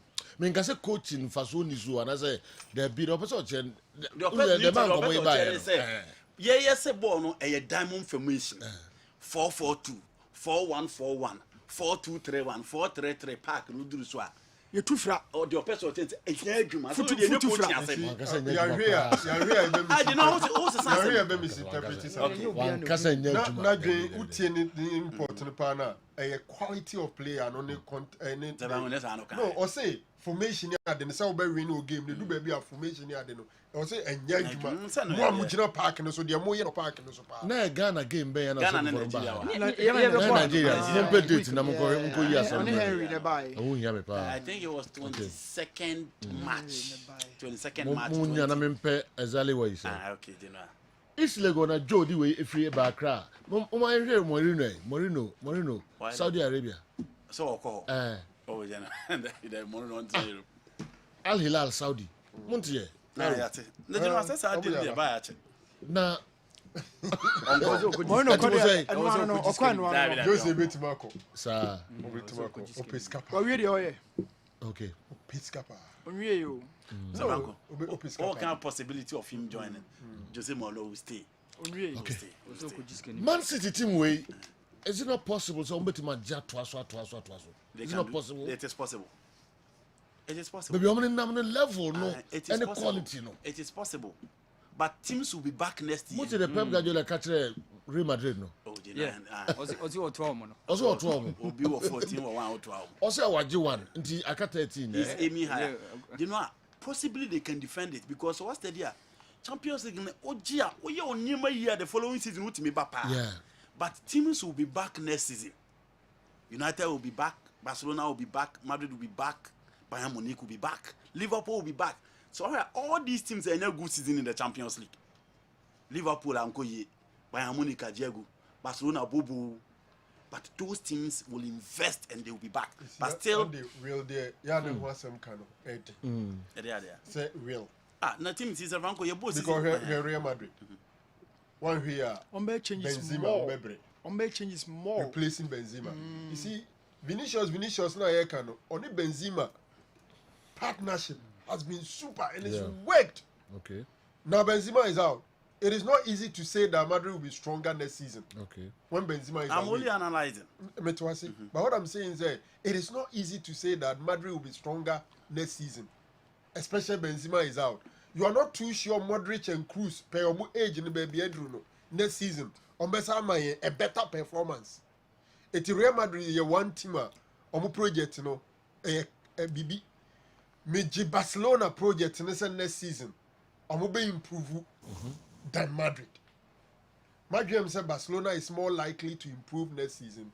Yes, Omar fairly Europe 2 years, but the coach has probably had some experience. They are now stabilizing their team. It will be good for Barcelona. Same Messi Ama. Let's be very honest. Okay. No more France in this animal, but Messi ba Amano. Ebeboa Barcelona. Concentrating on your project. Barca looks more likely to be stronger than Barca of this season as compared to Madrid. Okay. That's my opinion. And it answer your question, say, Andrea Man City betima dominating. Yes. European game for some time. Even to the next season. You are sure of a semi-final finish as you speak now. But we are speaking the same language. I've not disagreed with you, but probably never be become. Me, baby, I'm disagreeing with you and say Madrid will be back. No, Madrid, they're careful. Okay. Madrid. I trust that you are doing well by God's grace. Please, why are you all overlooking John Stone? He's performed consistently and effectively the whole season. If you add all competitions, then he stands taller than anyone else for the Ballon d'Or. Why? John Stone. That's some kind of days. Why did we buy it? Okay. But you see, the Nipane cannot. Yeah. Who had John Stones at the World Cup? England, fine. But World Cup, no, Abubichi. and Wabergy the training, and England is a key performer throughout. Okay. By the end of the day, they kakra. For defender. Especially defender. We are not even talking about Bernardo Silva. John Stones. Okay. John Stones will break Accra. East Legon, Accra. Kofi, Joe, but I really love your sports show. Marijata guy is very wonderful. Andy is a masterclass. Sir Franco Naro, a genius. And my main man, the Muslim guy, Awal Mohammed. I can't miss the sports show. Wallahi. Okay. Joe, we free Legon, Accra, and so Brian. Opaki, congratulations. Only Honorable Kojoba Ajiman. Mamo Trinkwa. Hey, Opaki.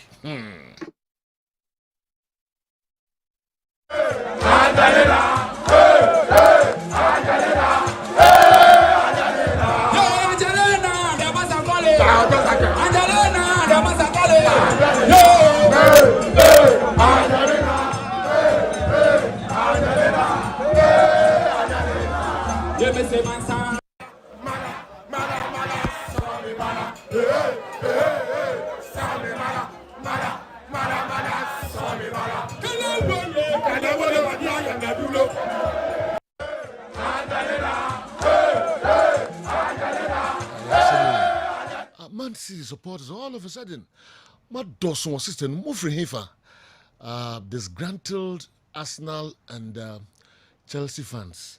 As is your Munina Kogu, Man City, Monkaho, na Arsenal and Chelsea, Ambassador Apijabium, Currency Ventures. Even now, it's a say Joe, the general. Yes, sir. Boss, where? No, where pa. Yankopo Asipa. I'm on for tremor. And then I'm the every do Jada Intino as a Momayati Monka. Currency Ventures. And I pay in Makwaba. You. But that's the general. Memma, what you for no phone in Aquaba Abacaristic. Yenya di Nupa a yet Zahara Mister. Zahara G capsules. Zahara man capsules. Any Hindi haba Mister. Abedgaswa. Elboa fufro, any Ghana, any other senina. Yedra a ye Zahara Mister, any G capsules. A ye draw on swa. Elboa or baby and sebi when you're white and as a odepua. O your bar when you're white and as a odepua. Na e hawadre no wa in so be gu na sebi pampine a woman or bar mesro. Mentena ho. A dura unya a beboa. A bema wa him feel ho. Achi yopo. Anana ebesa bebium ene Zahara Mister. Ene Zahara G capsules. Obabi so wo a wate ennamu yare bi tese gonorrhea syphilis ama ensansa abegu na hemfie ho asa gya no sisi yale uyo oba na wo sa wo ha we mu a me kanfo Zahara Mister ene Zahara G capsules ene dia mawo bema bi so wo a wonya infection bi tese gonorrhea syphilis ama ne bema ehi odwonso so a na ne bema mu ehhye no bonse wa na dwonso sa ka ne ntentem wadwonso awie no so no bonse insufita efri ne bema mu ba uye bema na wo sa o ha we na tetew na wasondro asondro ahwa bema mesrew me kanfo Zahara Mister ene Zahara G capsules ana diama enu ne dura unya ebeboa wo ebeyi ni nyina efri ho bema bi so wo ho a enam yare ama ensansan abegu ne bema no ho ama ho a na otiti na otiti na otiti uye bema na sa wo ha we tetewa me kanfo Zahara Mister ene Zahara G capsules ana diama obabi so wo ho a onya ne mensesa sanka ye 5 days anase 7 days no dakrope na ne mensesa na atwa uye oba na wote bia we ma oba mesrew mentena ho emma o mensesa no enya wo ya sabusumi bia okọ onfichinu kuma edura ebeboa wo edura ebeyi wa firi sa amane we mu ene Zahara Mister ene Zahara G capsules ye edura sa ye edu nwoso a se wo ho na me se obi wo ho a woda sesa na yale bia ene na betinkra Zahara Mister ene ni G capsules eye immune system booster into the form mesrew mentena ho emma yare enkan ansa na wanom Zahara Mister ene ni G capsules enu ni adura onya ebeboa ebema onkomwo na ewo ho no enya hodene ye adura isa ye aduru waso a epo obi a osa pa ha no adwene odofo se osa tetewo osa ha wadwene na wo ho udi aduane eto uyam na uyam ewowa wa mesrew me kanfo Zahara Mr ene Zahara G capsules ene di amount yɛbɛkɔ yɛ memeduru no so a dodoɔ na afrɛ no ɛbɔ ne mrane sɛ bɛmani na onu unya saa duro ya obegyina so pintin te sɛ ahodwo run about pɔnkɔ no saa duro yi ɛyɛ duro wɔn waso a ɛbɔ bɛma bi a wɔyɛ mmere wɔn pɛm bɛma bi wɔ hɔ a yato ne din 2 minutes man 1 minute man bɛma mesrɛ me kanfo Zahara man capsules ɛna di ama ɛni no aduru a unya ɛbɛboa sɛ wo low sperm count no wa check ya ɛnu ne aduru a ɛbɛboa abustu onkomwa no ama onkomwa no atimi atutuo bɛma bi so wɔ hɔ a sisi yale ɛha nadwene sisi yale ɛntimi ɛma ne ngina so wɔ mpam sisi yale ama ɔnam kora na wakyea bɛma mesrɛ Zahara man capsules ɛyɛ aduru a ɛyɛ natural herbs ɛnyɛ memeduro na mese onoma na oho hyehye wo no ɛnyɛ memeduro na onoma na oho ɛtete wo no Zahara man ɛyɛ aduru a ɛyɛ natural herbs wodi ya ne sɛ obɛkɔ herbal shop bi a bɛn wo pharmacy shop bi a bɛn wo uduru hɔ a wo so ɔmomma Zahara man capsules na ɔtɔ aduru na ɔbɛnom no mienu anɔpa mienu anumere na yɛbɛkɔ yɛ aduru a yɛfrɛ no hindi herbal mixture sɛ aduru wei yɛ aduru wɔn so a ɛbo obi biala sɛ woyɛ awiam adwuma anaasɛ adwuma a woyɛ wotagina ɛyɛfɛ egya ho ɔdɔfoɔ mesrɛw ɛno ne aduru a ɛbɛsiesie nipadua no obi wɔ hɔ a malaria fever paa ɛtete no ɛha n'adwene ntontom kaa ne baako biara na ɔyare ɔdɔfoɔ mesrɛw mekanfo hindi herbal mixture ɛna di ama obi wɔ hɔ so a typhoid fever paa ɛtete no ɛha n'adwene mesrɛw wode apɛ hindi herbal mixture ɛno ne aduru a ɛbɛboa wo yɛduru isa yɛduru wɔn so a ɛbɔ obi a mese diabetes ɛha n'adwene ɔdɔfoɔ okɔ check sugar level no na ɛkɔ soro a mesrɛw memma ayamhyehye ɛntɔw so wodi ya ne sɛ wobɛpɛ hindi herbal mixture akyira kwan no wanom ne kap no miɛnsa anɔpa miɛnsa awia miɛnsa numere obi wɔ so a high blood pressure pa ɛtete no ɛma ne nya asomdue ɔdɔfoɔ mesrɛw sɛ wowɔ saa ɔha wei ma aduru a mekamfo de ama wa ɛbɛboa wo ɛbɛ stabilize o blood pressure no ɛne hindi herbal mixture wodi ya ne sɛ wobɛkɔ herbal shop pharmacy shop licensed chemical shop bi a bɛn wo uduru hɔ a wo so opɛ hindi herbal mixture ɔdɔfoɔ mesrɛ wo gye phone number yi number no so twa mo screen no so 0246 34 83 34 0246 34 83 34 0248 56 93 35 0248 56 93 35 yɛdura ɛyɛ Zahara mixture ɛne Zahara G capsules a boost immune system no ɛsɛ to infection biara se te sɛ gonorrhea syphilis chlamydia ɛne Zahara man capsules a ɛboa mo agyina so pintin ɛne yɛdura a yɛfrɛ no hindi herbal mixture to malaria fever typhoid fever ɛsɛ bre high blood pressure ɛne diabetes ase ɔman mu herbal shop pharmacy shop licensed chemical shop bi a ɛwɔ Ghana ha wobɛnya bi atɔ na ɔdɔfoɔ taduro bi na anom a ɔbɛyɛ adanseɛ medase sɛ jo yɛnso yɛbɛdase paa currency ventures nnuro ahodoɔ no mesrɛ mo numbers no ɛna ɔde ato adwane mo mfrɛ na ɔmo ne mo ani nkɔmmɔ na ɛnya asɛm ketewa koraa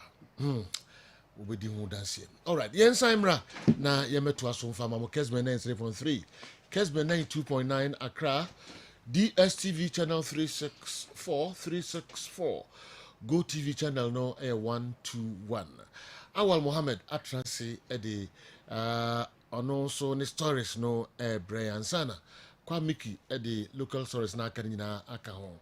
I'm disappointed in one of my most cherished football analysts and he came to say that Haaland doesn't deserve the Ballon d'Or just because of 2 matches.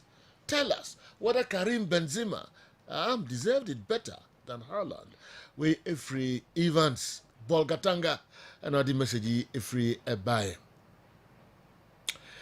Joe Laka and your guys, thank you so much for giving us the best sports Okay, please, how many coaches have won treble in the EPL?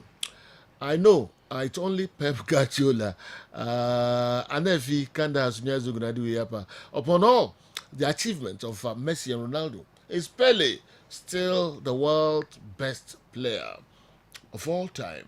Anefi message also the by no. Okay, Maria Evans Yano Bolgatanga say yede and also Hunsem Bremo. Jose Mourinho has spent on transfers more than any other coach in the game. Don't forget that he's been in the game for over 8 years, more than Pep Guardiola. But check his stats, records, head-to-head, and achievements. General, Pep is unbeatable. Coach Mo Messi.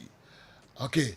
Paul G. Asante Mampong. Kofi Ase also message, I become in and I'm here free 110 no. All right.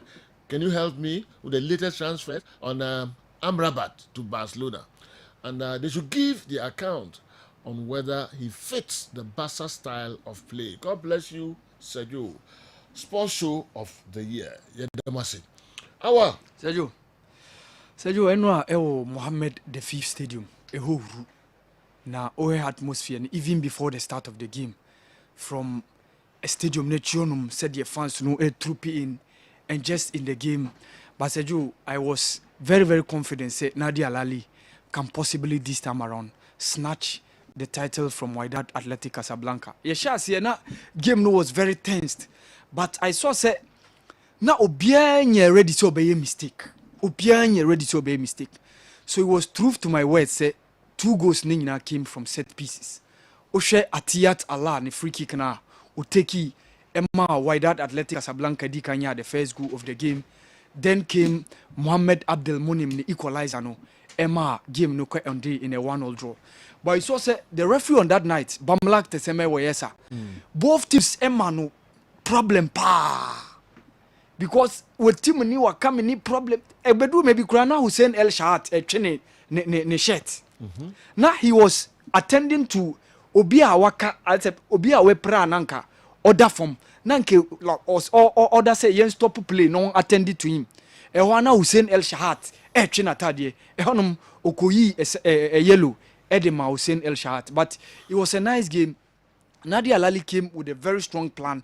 They made sure say all the 3 midfielders these are all defensive minded midfielders and they are workaholic. In Marwan Atia, in Hamdi El Fatih, and then the Malian international Ali Udien. They were so working tirelessly. And you saw the movement of Ali Malul and Mohamed Hani, both on the right and the left. And they were working, going forward to make sure somebody deliver those crosses. But Manchester who too much of Pesitao in the first half. But second half, you saw him he arrived at the party.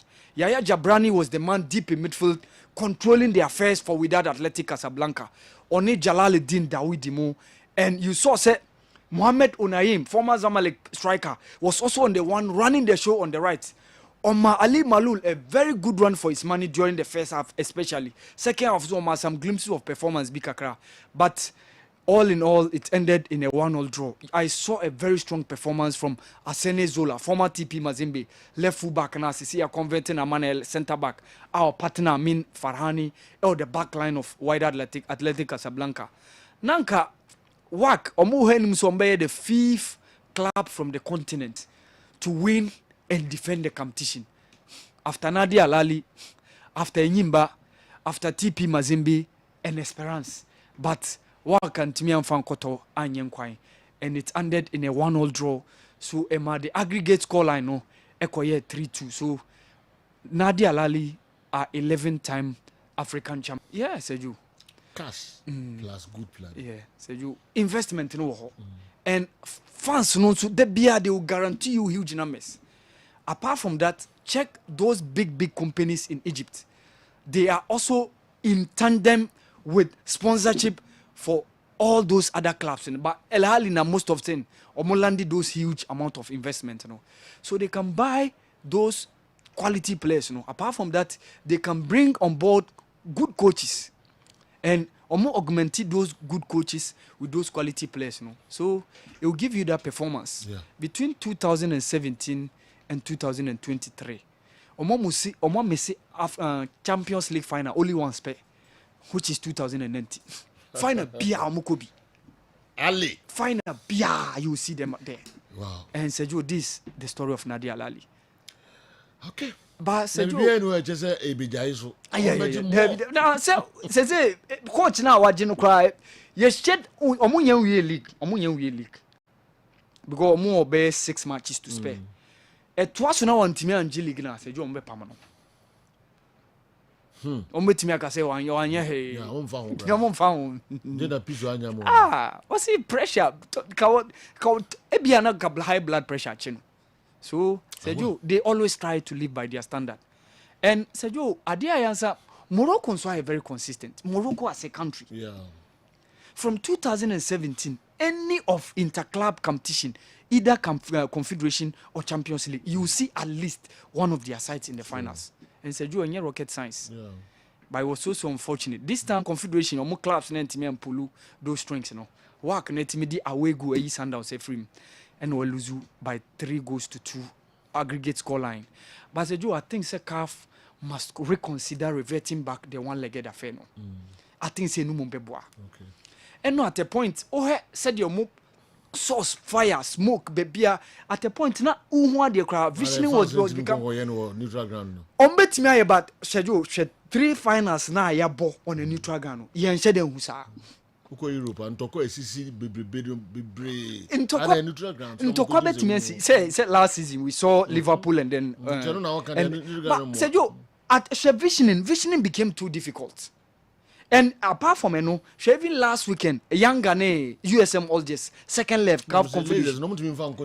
Bet me also, but Sergio, we are very comfortable doing that type kind of thing. And I think say on that score, I think CAF might reconsider playing one-legged affair. Okay. And away go rule also. Sergio, it would be very good if they scrapped it. Yes, it's some free. Now, go with that. And yeah, away go beyond ejuma. Oh shit, convincing. Euro baby, I see. There be any sen Euro be to the beer. Okay, in Euro. Yeah, minimum sir. But you idea. You bet me idea. You bet me idea. To the fire Europe, a ball what penny actually. Martin baby a opa channel say Martin baby a opa channel say but Sergio me to me I think say 2-legged home and away finals no yeah na to the bia ni boss second leg no advantage and Bamlak the same way as Sergio and the final game no wedi no yeah controversial referee but Sergio is a very tough referee and or train it thick skin pa on the field of play.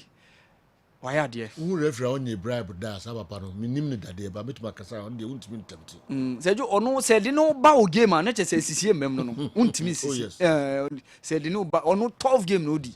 Mekaya Koto Cornelia. He go their quarter finals, but until Yakuba come on here 1-1.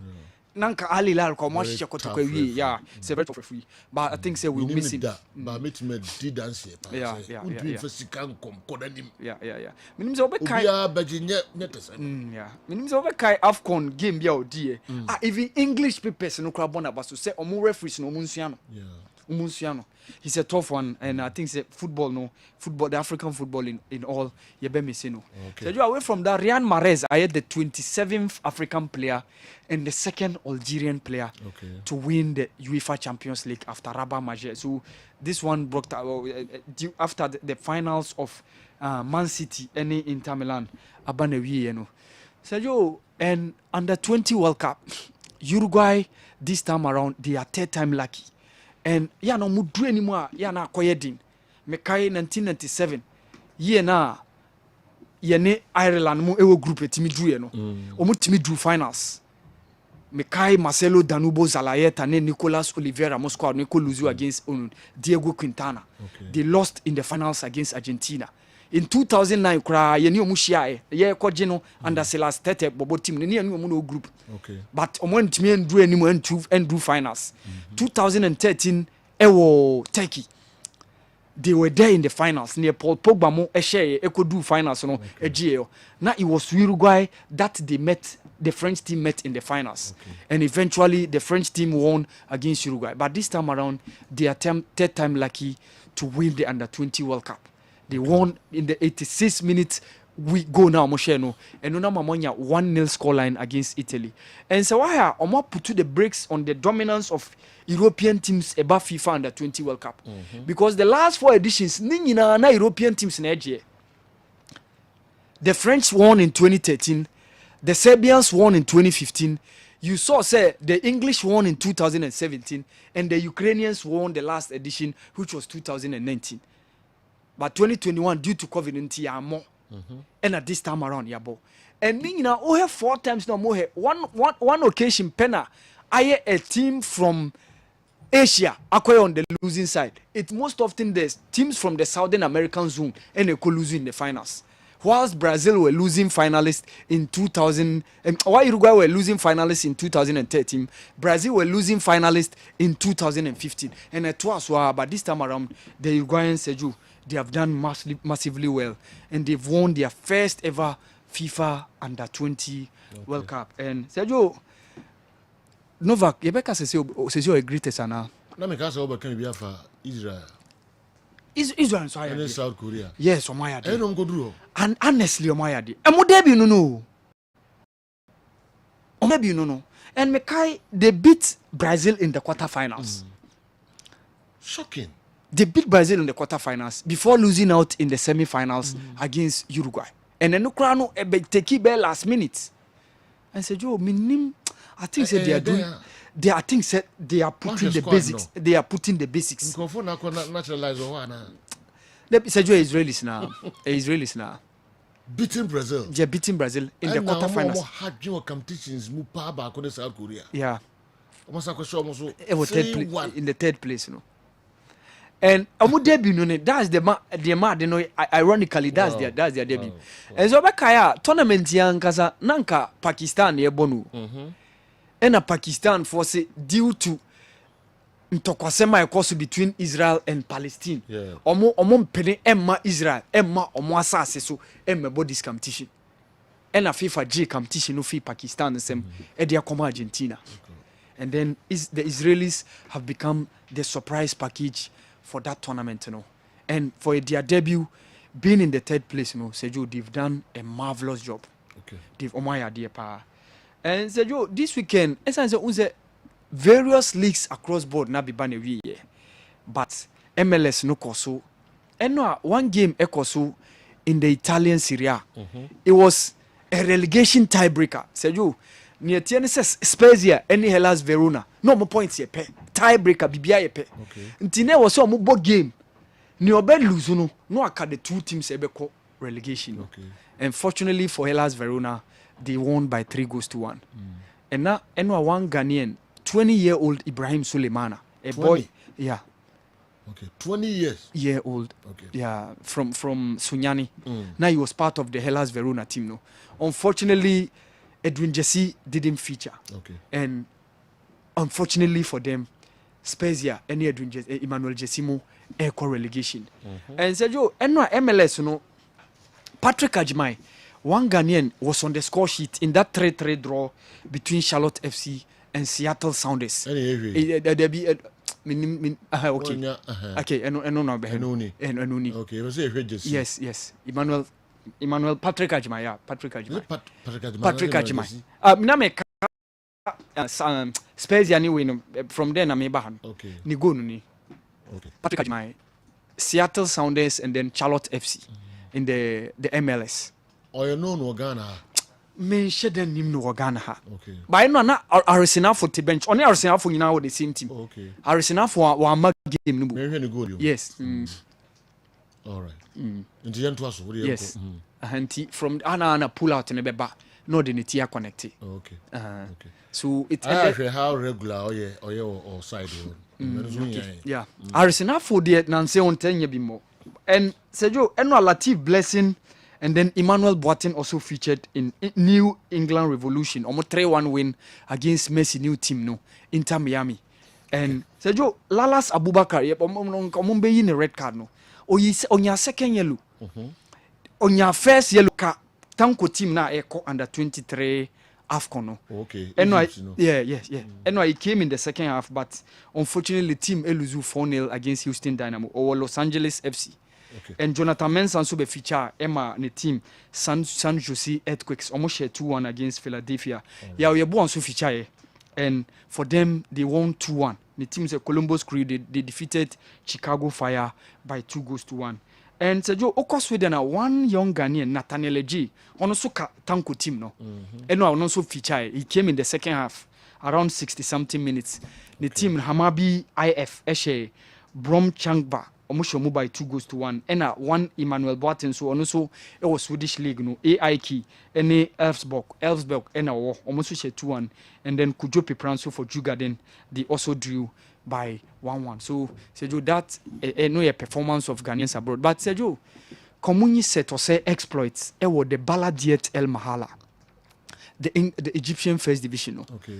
Nyame bo a Wednesday omo bo mo last game omo win here Sergio omo ba Egyptian Premier League no. Omo win here omo ba. Omo born away and home. Omo born home. Home, okay. Omo ne the team out that second no. Team no e 52 points and omo more 55 points. So at least omo nya draw. They will be coming into the Egyptian Premier League. The second. Yes. That's what team need. Team need the Dickens FC ma mention. Ono o Baladiet Mahala. O se to say ni krabono. Okay. Ono krabono. Yeah. Oni expert. And Sergio 11 games no abo oko the second round at a point no pra. Wama 11 goal contribution. 6 goals, 5 assists. Okay. 6 goals, 5 assists. 15 men ko.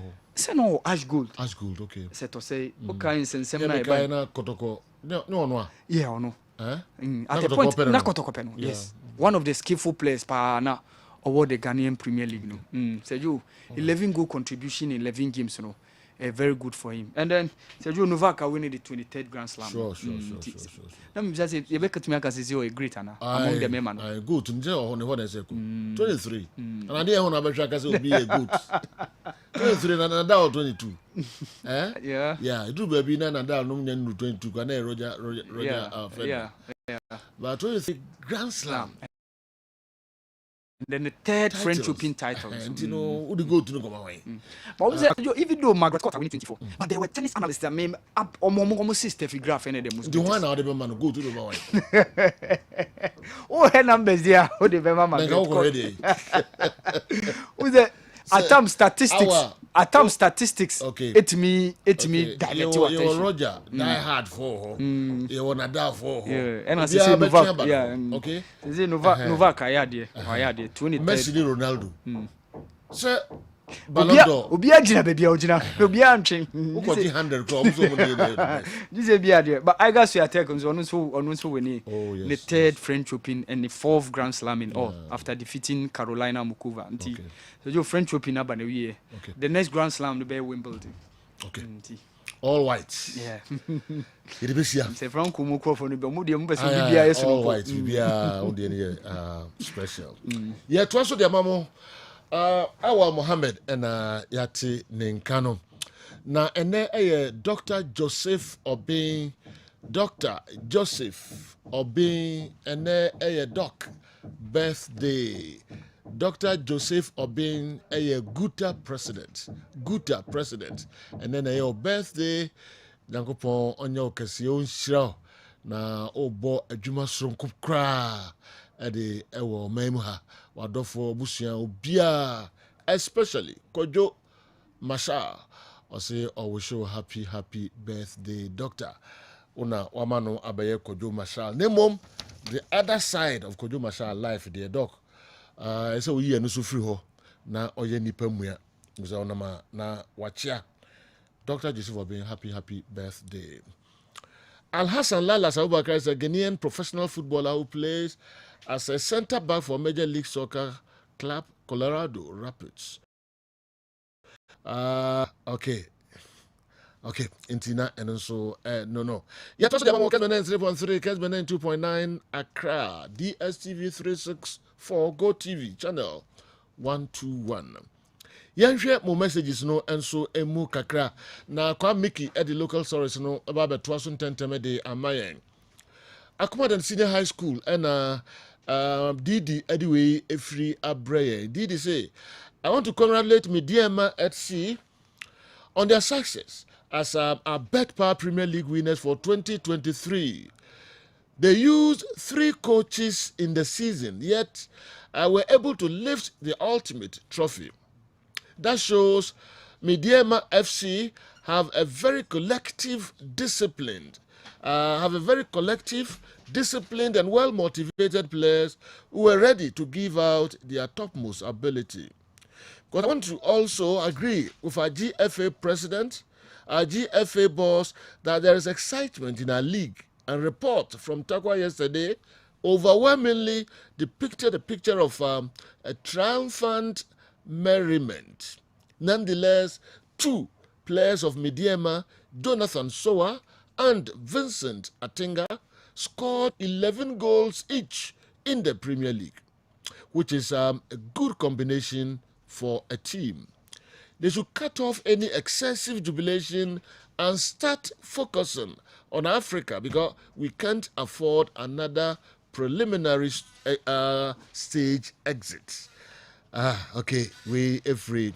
DD Afakwa William ena we eto aso no anoko pese okoye a Sweden contest ni bi fi be bi o no Ashton no so bunu e ho nyina ntina okope Sweden competition ni bi aye Afakwa uso nim se won so ufa performance enhancing drugs pa na wo de call ne test wi a ne se bi aye ma wonye bi keke ye be chi watum na Sweden ho. Haaland is not good in dribbling, but he played more passes on the field than somebody who than those who won the Ballon d'Or before. William Afakwa, ND message every former player. Accra Hatofuk. Okay, yentuaso quickly. Pamcho maminko ni what? Scientific Herbal Center. Nami koto chinkomo kakra. Boss Bokorie. Ya Josopa. Ni what? We are heavy. Yeah. We are heavy. Nyankopon adom. Amam for so mugu super. Yeah. Kitikitipa. Especially prostate for our mobile from the time I started car prostate asem. Just say ngwa. Na chairman, ade ngwa ne say most of the people will come to me. Bebre na ba me honum. Thinking so more prostate problem. Yeah. But remember na prostate problem. Oh sir. Bebre na say niwa scientific clinic. Ye bibi akwa. Nti obi timi for doctor be pa cho adro no menya bi yenye sa. Because ade bia odi mo bibia no. Da bia me ka say aha onipa kro na eboa no. Sebi adro bia me de be ma obi de ama sisi aheba no amama wo enye ni say most of them no first no aduro na nkasa no e wo ho, but the quantity of people be take kra no onim enti bebre na so no obi ho no ma onim se obi nya prostate na odwunso bebre enti ofi se ene odwunso bebre na e prostate. But polyuria a different enema na diabetes timi ba, hypoxia timi de ba, a whole lot of conditions. Yes. Okay. Amountimi edunso p. What I say? Enti enye ebia na ye prostate. Misi bebre no mo ba me honum no. Doctor, ye be ye nhihwemu be ye na nye prostate. Na yes different condition. De bia me ka say. Sebi ye wa emfiti preko pe na menum aduro. Wo se ohunu ade kura eye wo no. Na ene me take opportunity na my educate man for kakra about prostate. Okay. Prostate is very important ewo ememasemu and I say even a warm cry produce fluids be am na make us a friend prostatic fluid semen na so na eba be ma no no eno edi mu akotene na prostate no as you grow up naturally it enlarges. Chairman, any problem say prostate be enlarge, but the only problem that will come in when enlarge to the extent say a man will urine retention, a blockade, a near a di Johnson no eba no. Problem a wo ho ano no, o prostate betimi enlarge ya wa hwe yakra ema symptoms bia. But as soon as say e be start ya ma urine retention, e be blockade near na e di urine a tube na e di Johnson eba no. Na akoma problem. that is when obi wo ho no ma or yes ho ana yes Johnson de no Johnson ni bom but ntimi mba because bibia si hu kwan mpacha what dey make can say na ye wo prostatitis, inflammation of the prostate. It has nothing to do with prostate enlargement. And ye wo prostate say aye infected and I say prostate infection. A different thing altogether. And ye wo prostate cancer. Doctor me call yes me prostate cancer. Now only me call you first prostate cancer timi deba. Eye nima enlargement ni ade hu bebre. Ekra. Enti normally ehia sese unya problem bi wo mema sem obi kura ho no ma ne mema sem ne ntimi enkosoro kase enti wate se prostate ne mema sem ayi nti no esan so ontina nse ontimi mbo adwuma ye nti no wa starting no num prostate adru thinking say in prostate which has nothing to do with it. Prostate cancer kura no normally no eya na age factor etimi di ho akotene pa ti da bia meka se wo problem entina ho no enu no maduro keke Dr. Nimo da bia me say ehu hia so be yare ansa na waba maso ye ebi wo honom kra na ehu hia so be yare ansa na waba maso ye oba me honom a mo kwan a metimi ahwe ama ohu se prostate no problem wom anase enim na chairman ma menka sem we bebre na no epe machira kwan omuso omunhunu bebre na so omu pe machira kwan omunhunu mi wo Atonsu Monaco Junction. Okay. Atonsu Monaco Junction. Many Adansi Rua Bank in the Dinshire anymore. O Pema Kraswa, o Volta region, o Cape Coast, o Takrade, Nina Crab Bain. Me cause me be a minyano and yetri. I was circle overhead Nasiwana. Many photorama, mo photomorama dynamo, and many escamis in the Dinshire anymore. Yantway and church and so. Medica Case, and son of Bema best or regional son so no. I am not hormones di mo akotene. Na your free hormones be testosterone. I di mema feelings are betimi anya so ne bema na se bema ne best original pa.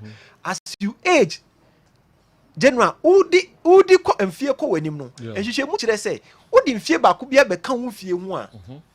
Sa hormones na testosterone hu aso de ete by 1 to 2%. What I say, and 2 bedroom pempensuo bi no. Na won se den ni ahonka feeling ni emma say and na emma bebre na mema asem no entimi ngina so because hormones na ba form enye prostate asem ena ebi wonom so a wan kasa wo activity bi te say alcohol enu bi a wononom aphrodisiacs ni ade no etimi bua ma san hormones ya kra so ahoden ba form enye prostate asem. Enti se uwo problema de bia me kasa me number ni 0244 08 76 87 odie ebia odwunso a emba anase nanse odwunso a obre anase nanse odwunso bebre problem bia wo efa o mema semu bia no Dr. Nimo me wo ho se meboa na doctor general ade ba ko na me pese me ma yesua manfo bebre so eba me ho nanse a me pese me educate manfo kakra. Liver problems are me as well.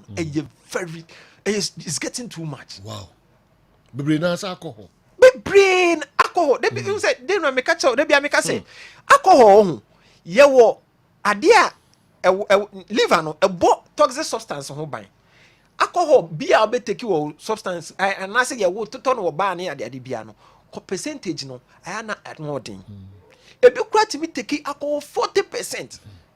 Above ebi no akọwa no odin pa o de etienya ne se wani so biri uni nyina no ehwehwe mu kire se wani so ebiri uni nyina no body ni ebo wo nka ye se bibi abani paduani ma ekotia liver no enti as it is resolving no ene ma woye wani so se wabo no side usa koda na body na resolve liver no activity a eye etimi repair ne ho na de be chi bia na wo ye okay enti wo de onim se wabo wani age but at the end of the day gradually you are destroying your liver. Gradually you are destroying your liver. Oma no mo nsa bebre na normally achire so mu na se ye mu postmortem ya sheda ko autopsy do ye autopsy na busa ne se any liver ne den na ye na nyankopon ensuso ama ye nimude no hwe ebi ho no ma se nema e best start ya daddy mo se wonya liver problem no ebi ho no ma e free baby join this na wani aye kokko odun se mia ho se ya bon se mu ato yellow yes yeah etimi kotomu miase ya wan kasa ohwe o skin ne otumu se ani astati pa yellow na ebi su kra ho no ma start se o so o toro o liver na say no okay enti ema o ye malnourished because liver no ye ne ma bebre woni padua nim I see ena ebi su ho no ma unya what we call ascites ubo se wafunu astati na ye kase udidi kakra bia na wame na epeja ba ascites a very serious ena ebi wo su kra na wo yem na start eye oya my number is 0244 08 76 87. Na general, man for be bro mo ba mo hono ma omo skin aya na keka omo nia unim say liver a problem.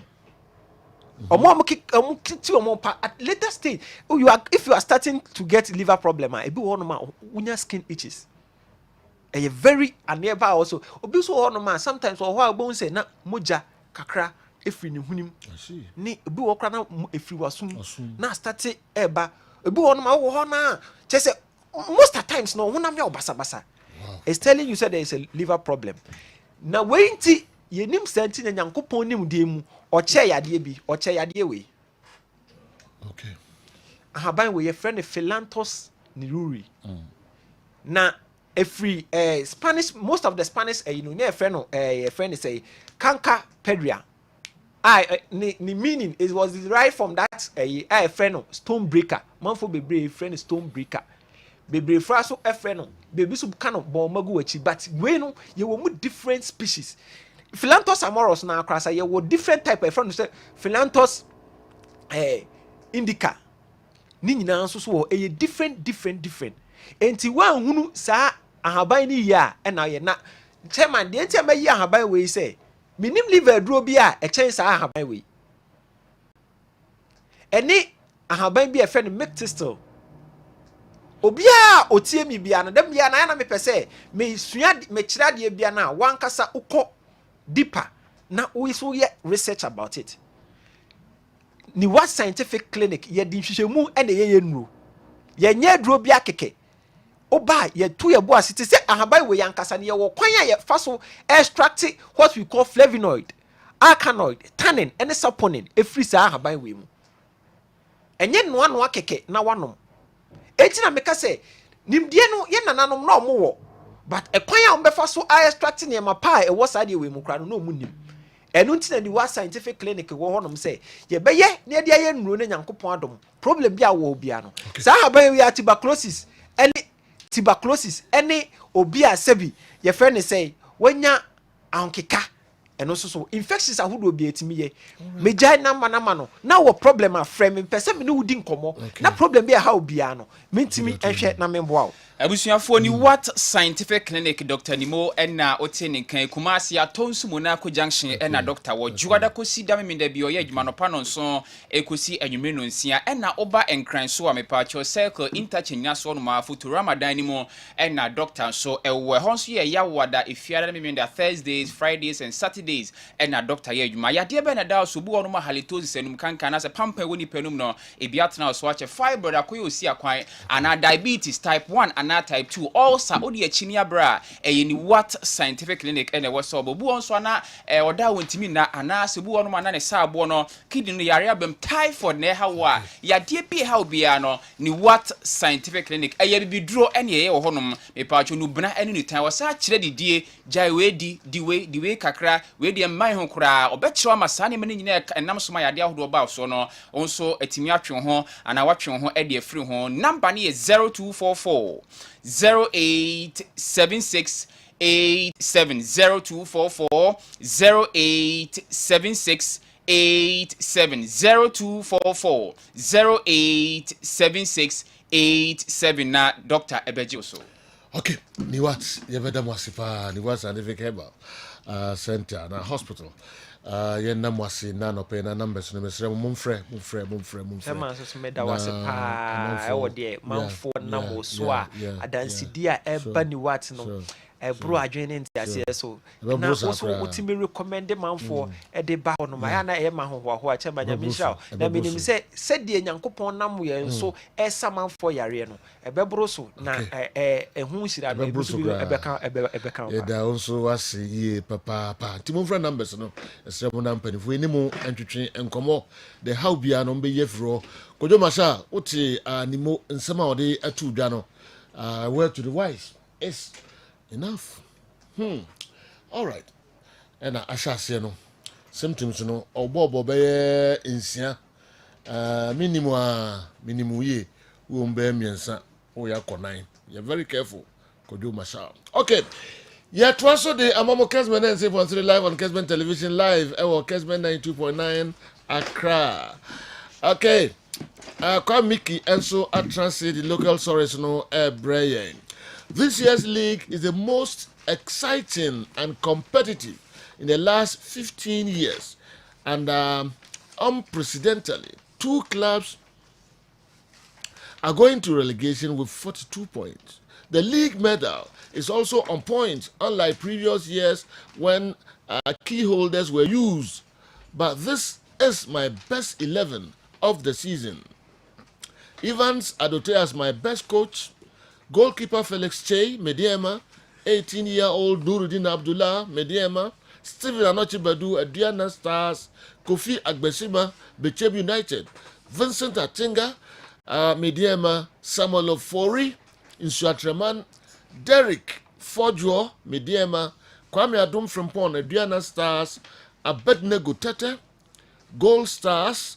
Hafiz Konkoni, Becheb United. And Samson Eduku, Tamale City. Okay, we a free name Michael Abebio and anyway and so Brian. We how can our Black Stars coach ignore the top scorer in the Ghana Premier League and call Hafiz Konkoni? Why anyway by wisdom would free a suboy and a Brian. Kwame Mickey, I say bibia tutum. General bibia me at the local source no abre. Bibia dana kwem. Okay. Mama says FM free the under 23 the Black Meteors of Ghana.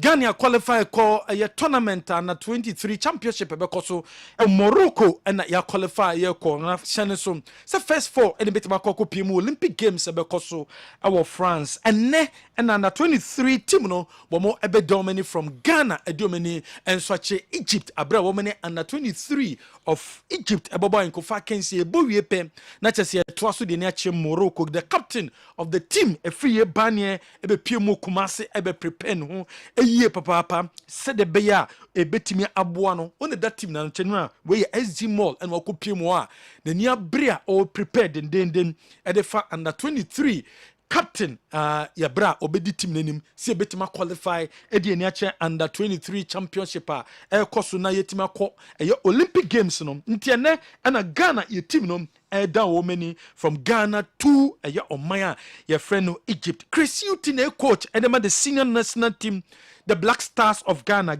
so air preparation I say ene around the 18th Ghana yene Madagascar and Ebobo African Cup of Nations qualifier for 2025 Ebekoso Ivory Coast. And I'm so my coach atone inside the Frey Hafiz Konkoni Osina Kain Edema Bechem United were invited Hafiz Konkoni say Hafiz Konkoni Emeka a team no ni prepare for a year game one yene Madagascar bebo or Madagascar on the 18th and asa Kensi you know and so betimi abaso na January kojo asamoa nanu ya na football no wode ba na wie na wode atodwa se sabro be football agent and obeyem ono eye kojo asamoa sanso na asamoa Jan ele Oliver Atta womo ama a teaser womo bia academy and ombetete nkola no na January wometimi akoton players no and so awo amanone ombe manage sa players no metimi akoton na January teaser of a academia sa mpenyifo miense kojo asamoa ene asamoa Jan ene Oliver Atta womu new academia January womu ebienie wɔn say ɔmo bɛtete nkola na afei ni dwumadi a wɔba bɛdi as a football agent ɔno ne Oliver Atta ɛne Asamoah Gyan no wɔn atimi adi ne yie wɔn ne hyehyɛ asabre mi kasa yi wɔn nso atimi ayɛm ɛde ato yɛtoa so ɛwɔ da stories mu a Ghana yɛ referees manager Alex Kote Emmanuel Aglago ɛne Augustina Fuga wɔn akɔkɔ pie mu Cairo FIFA organize ɛyɛ CAF ɛyɛ course ɛde ama ɛyɛ referees instructors ɛna nam so ɛma Alex Kote Emmanuel Aglago ɛne Augustina Fuga wɔn nso akɔkɔ pie mu wɔn abira saa dwumadie no ɛno nso ɛkɔ so dendenden ɛnso ɛwɔ hɔ CAF ɛna organizing wɔn nyinaa no yɛ ex-referees ex-FIFA referees ɛna general wɔn nso akɔkɔ pie mu hɔ a wɔn ɛkɔ akɔhwɛ sɛ nyɛma bɛtumi akɔnkan ɛnso hɔ yɛbɛtoa so Kumasi Asante Kotoko NCC Executive Committee ɛna wɔn report on ɛyɛ Asante Regional Circus Council elections no wɔn de statement aba ɛde afa wɔn sɛ deɛ roadmap no wɔn ebiem atoɔ ama obi biara nso tumi nya opportunity etimi apply sɛ ɔpɛ sɛ ɔyɛ Asante region ɛyɛ chairman no abere over the weekend no meeting etimi kɔ so ma mpanyinfo awodoɔ nso kɔhyiaeɛ ɛyɛ patrons no wɔn ne NCC fo mpanyinfo kɔhyiaeɛ na wɔn yɛ sa discussions awodoɔ no nyinaa nso edi free hɔ sɛ deɛ amanfoɔ kasa Ghana Premier League no teams bɛn ɛna ɛkɔ relegation ne nyinaa no ɛyɛ appeals committee decision a wɔn atake sɛm ɛwɔ GFN sɛ on the 14th and appeals committee no wɔn invite ɛyɛ chief executive officer dema Kimfesa Football Club, chief executive officer dema Tamale City Football Club, chief executive officer dema Sekendi Hazakes and the chief executive officer dema Super Rainbow Football Club. Wɔn nyinaa Wednesday and wɔn kɔ akɔhyia ɛwɔ Ghana Football Association secretariat na afei wɔn tima discuss Kimfesa protest a wɔn yɛyɛ wɔn also invite a director of IT and his deputy for GFA IT department. So muso embrebi se no wamuko wi ani be standings of the Premier League no table no sedie ebetimi enso akwakoye eno ne hihye the Ghana Premier League no aba na wieye na January ba na wieye no yehu top 4 na mo relegations goals a etime piemu ewo season no mu enu nie wamu chema last season, this season and the last 2 seasons say na city last season no goals a etime piemu Premier League no enso eye goals a 627 goals in a PM last 2 seasons 691 and now this season 644 goals and a team PM week no week matches a boy from week 1 up to week 34 I ball matches no week 1 and then the least number of goals are 11 goals in your team share Sansona week 15 and week 33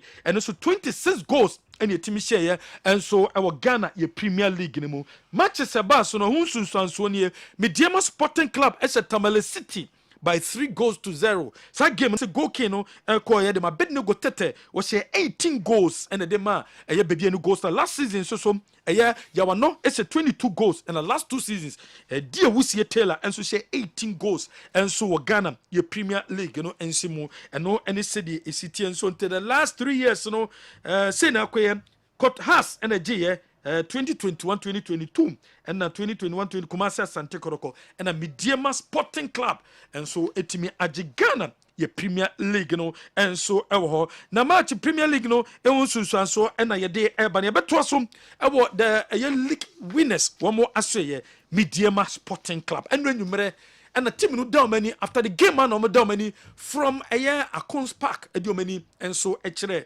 takwa na January womu kodu takwa na nipa gu takwa no enu ne show Kessben television so Mediama kodu takwa no na nipa wudu womu gu takwa etwa omo no na enye nipa kitwa womu anko bochenku etwa se team no enso etimi agi in the last 47 years Western region omuntimi nje Premier League no first time and I say in 47 years and a league trophy no etima ko Western region na no pa no insisia omu ye no team no ne Mediama for mpanyfo organize work awo ayatakwa to create awareness sabre make big game ebekoso awo takwa wo mu wie work na such a preparation and so etimi course na jenua yenko piemu ni ehwe abra match ne ba na wie no Ghana Football Association wo mo present medal afi obi abo ma baso se medal we die wo ma yom yempa no mo ye medal no afeye papa wo mo present medals no ene eye trophy no e de ma Mediama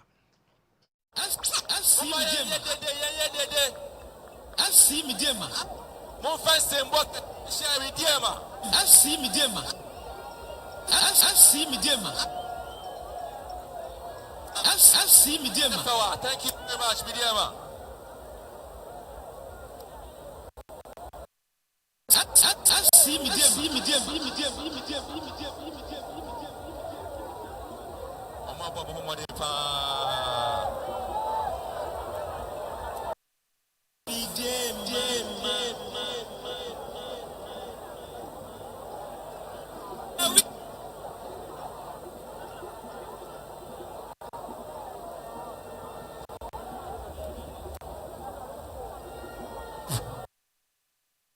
Sporting Club na Genoa, Bomo Ewini Ghana, ye Premier League, after a Jumediano, in Penfodo Mukopiemu, and so Jumediana say, Honorable a Duka, or no, and a Western region, or more Penny, and as a regional minister, or Kasai, was a Sabre Mediama, Etima qualifying, Niji Samson, regional minister, no Etimia Bois, and Mammy Diama, Etimia G of a year league, Omba Boamu, Amomo, El Quafrike, or Metima Quaquayade. As the regional minister in some way to the KTS or Kreko GFA president on the Suko more Takwano Kasa is unbelievable. Mediama Etima de Ghana, a Premier League, no bomb Mediama for and Swabasu. Unbelievable. Unbelievable. Beyond my expectations. Today, we have given a firm statement that we have the passion for our sport, we have the love for our GPL, and our GPL is alive. Again, I'll start my answer by saying that trust the process. It's important all of us trust the process and believe in the process. What we have seen this season has been an amazing journey. A season that enabled all of us to enjoy football at the highest level of quality. And on the final day, everybody sat on tenterhooks until the last minutes of our game. Ghana football is alive. I think that over the entire duration of the competition. When you're the president of the GFA, Ketia Sokreku Moses Amapaka, and so you're club president at the Mamidiama Sporting Club, no, a great feeling. Then you have Samidiama Etimaji League, and Debio Mapaka, what the two Jabra Jumediano, and so Ebana Ye, a Watakwa, Coach Ivan Sadote, also there be Mobian for credit anymore, no Kwa, so no Coach Ivan Sadote, and Abuama Midiama Timaji League, no, say credit no, a being confirmed Coach David Duncan, Sanso, and your coach Rabbi, woman in a combi, and a Diametimi Agilik Trophy. Thanks to them. And they credit anymore BBA involved. And I'm some Diama Etimaji Ghana Premier League, and so fans and celebrity a diasa our takwa ye papa throughout the night sempono team Etimaji Ghana a Premier League, and so and also Etimaji a Premier League no mu diasa and penufo would do our takwa na easy. We a takwa and sama would do has and so game koso our bra mukopiemu and so our brekum na for the placards alcohol. Please Togbe. We don't trust those you trust. Let's say Togbe on Kofo Jomudino, yen Jomunde. Please Togbe run house of work as you run your other businesses. Togbe your pacho your run a house of work to said here other businesses utimi run on when some of the placards are house supporters and so the kopiemu and so go the city park abroad breakum Chelsea boy fans in the big sign after the game inti has fans and someone woman the two da. Council for the baby, you die. Every year, I like that can be passed out when I see the council for any year. There can be a friend of yours, a thing and a body for a thing and a depadia. What is that?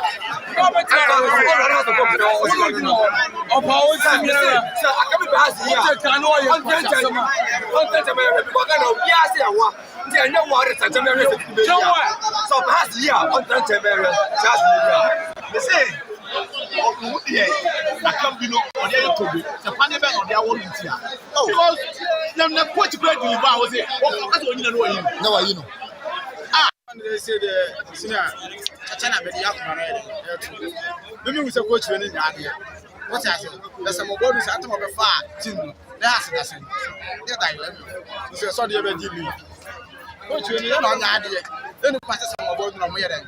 As fans and some of the tuja, I will go the city park. No, Samson about Doma, Dobio Tando was a match after match. Was our Domano. Tabano de Alaja can be free stadium when ya saw pictures, videos. Tabano in free top ho besia kofa car no domani di na chi obi amamfo be so mo ha no na adwenya team di ne oh one who's have videos no one oh okay all right then no free also Facebook on nkofo chats WhatsApp groups no and no na humti on still on no mo yi na juma no mo jaye we to man hono we to na we ka we tia no so insult mo come on Alaji Sadi we said to us for how long the player on supporters every day on supporters yakudako obi obi ana sabi ofa me matras how onzo ni obi ana ma wo security bi e wachi Alaji Akambe I don't want to know no be kind nothing obi ase Alaji be hot to be aso ko yes titranche na yen hwa ade hi if I say what to be support no say for tiko James how Alaji life is yes very important am I you to us Dobi Otando ne nsema January 2 da after the game enie Okay. Yamamu nyina kwa babium eba Kessben 3.3 live on Kessben television Kessben 92.9 Accra. And some no a dozen local stories no emu kakra. Na fe me hukuma se Santiago ko NCC mpanifo enso ewa sima ba ku bi kra edbe mo na fe yomu de enso akasada yehude enso be kwa kusi. Newton Lati Marijata enso embaye. I say man America crana on so ehwem. But if we ban tem kakra de anka mo musi America craba time am dey ban dem say mo nya e be 2 minutes. If you musu da kadam ko. So we me oh yeah me we. You go for answer. What oh we? You go for adum we. I like your shirt. I say wow. Okay. Enti say Andy Kem. Yeah. You be na dey. Ma na kwa munkan de ombeka kakra ho yanka do ombeka say omo de nsem na aba sorry mo present o say meeting ko so NCC no ene Ashanti RCC no okay na fi yenhwe de koye ansa na ye de nsem nyina nso aba na kwam say enwa bebre oh dabi okay some penifo wo won kran omo de so mo kuma say yayi I do cry there. So last time I said, did come a mention na mentia enti for na for. Na mentia na nan match ankunya ne kotoko support. Na me na mo so ase at least notice any time na dey buy dey near there so enti wo kan odi. Ya no aje tum simple no kon be. Na me dey. Ma fu mo amen dey. Football anko is schema. No say me brand tell na mama tell my late traffic. Okay. Ba mama me kai bi nyu so ti for there ho abubu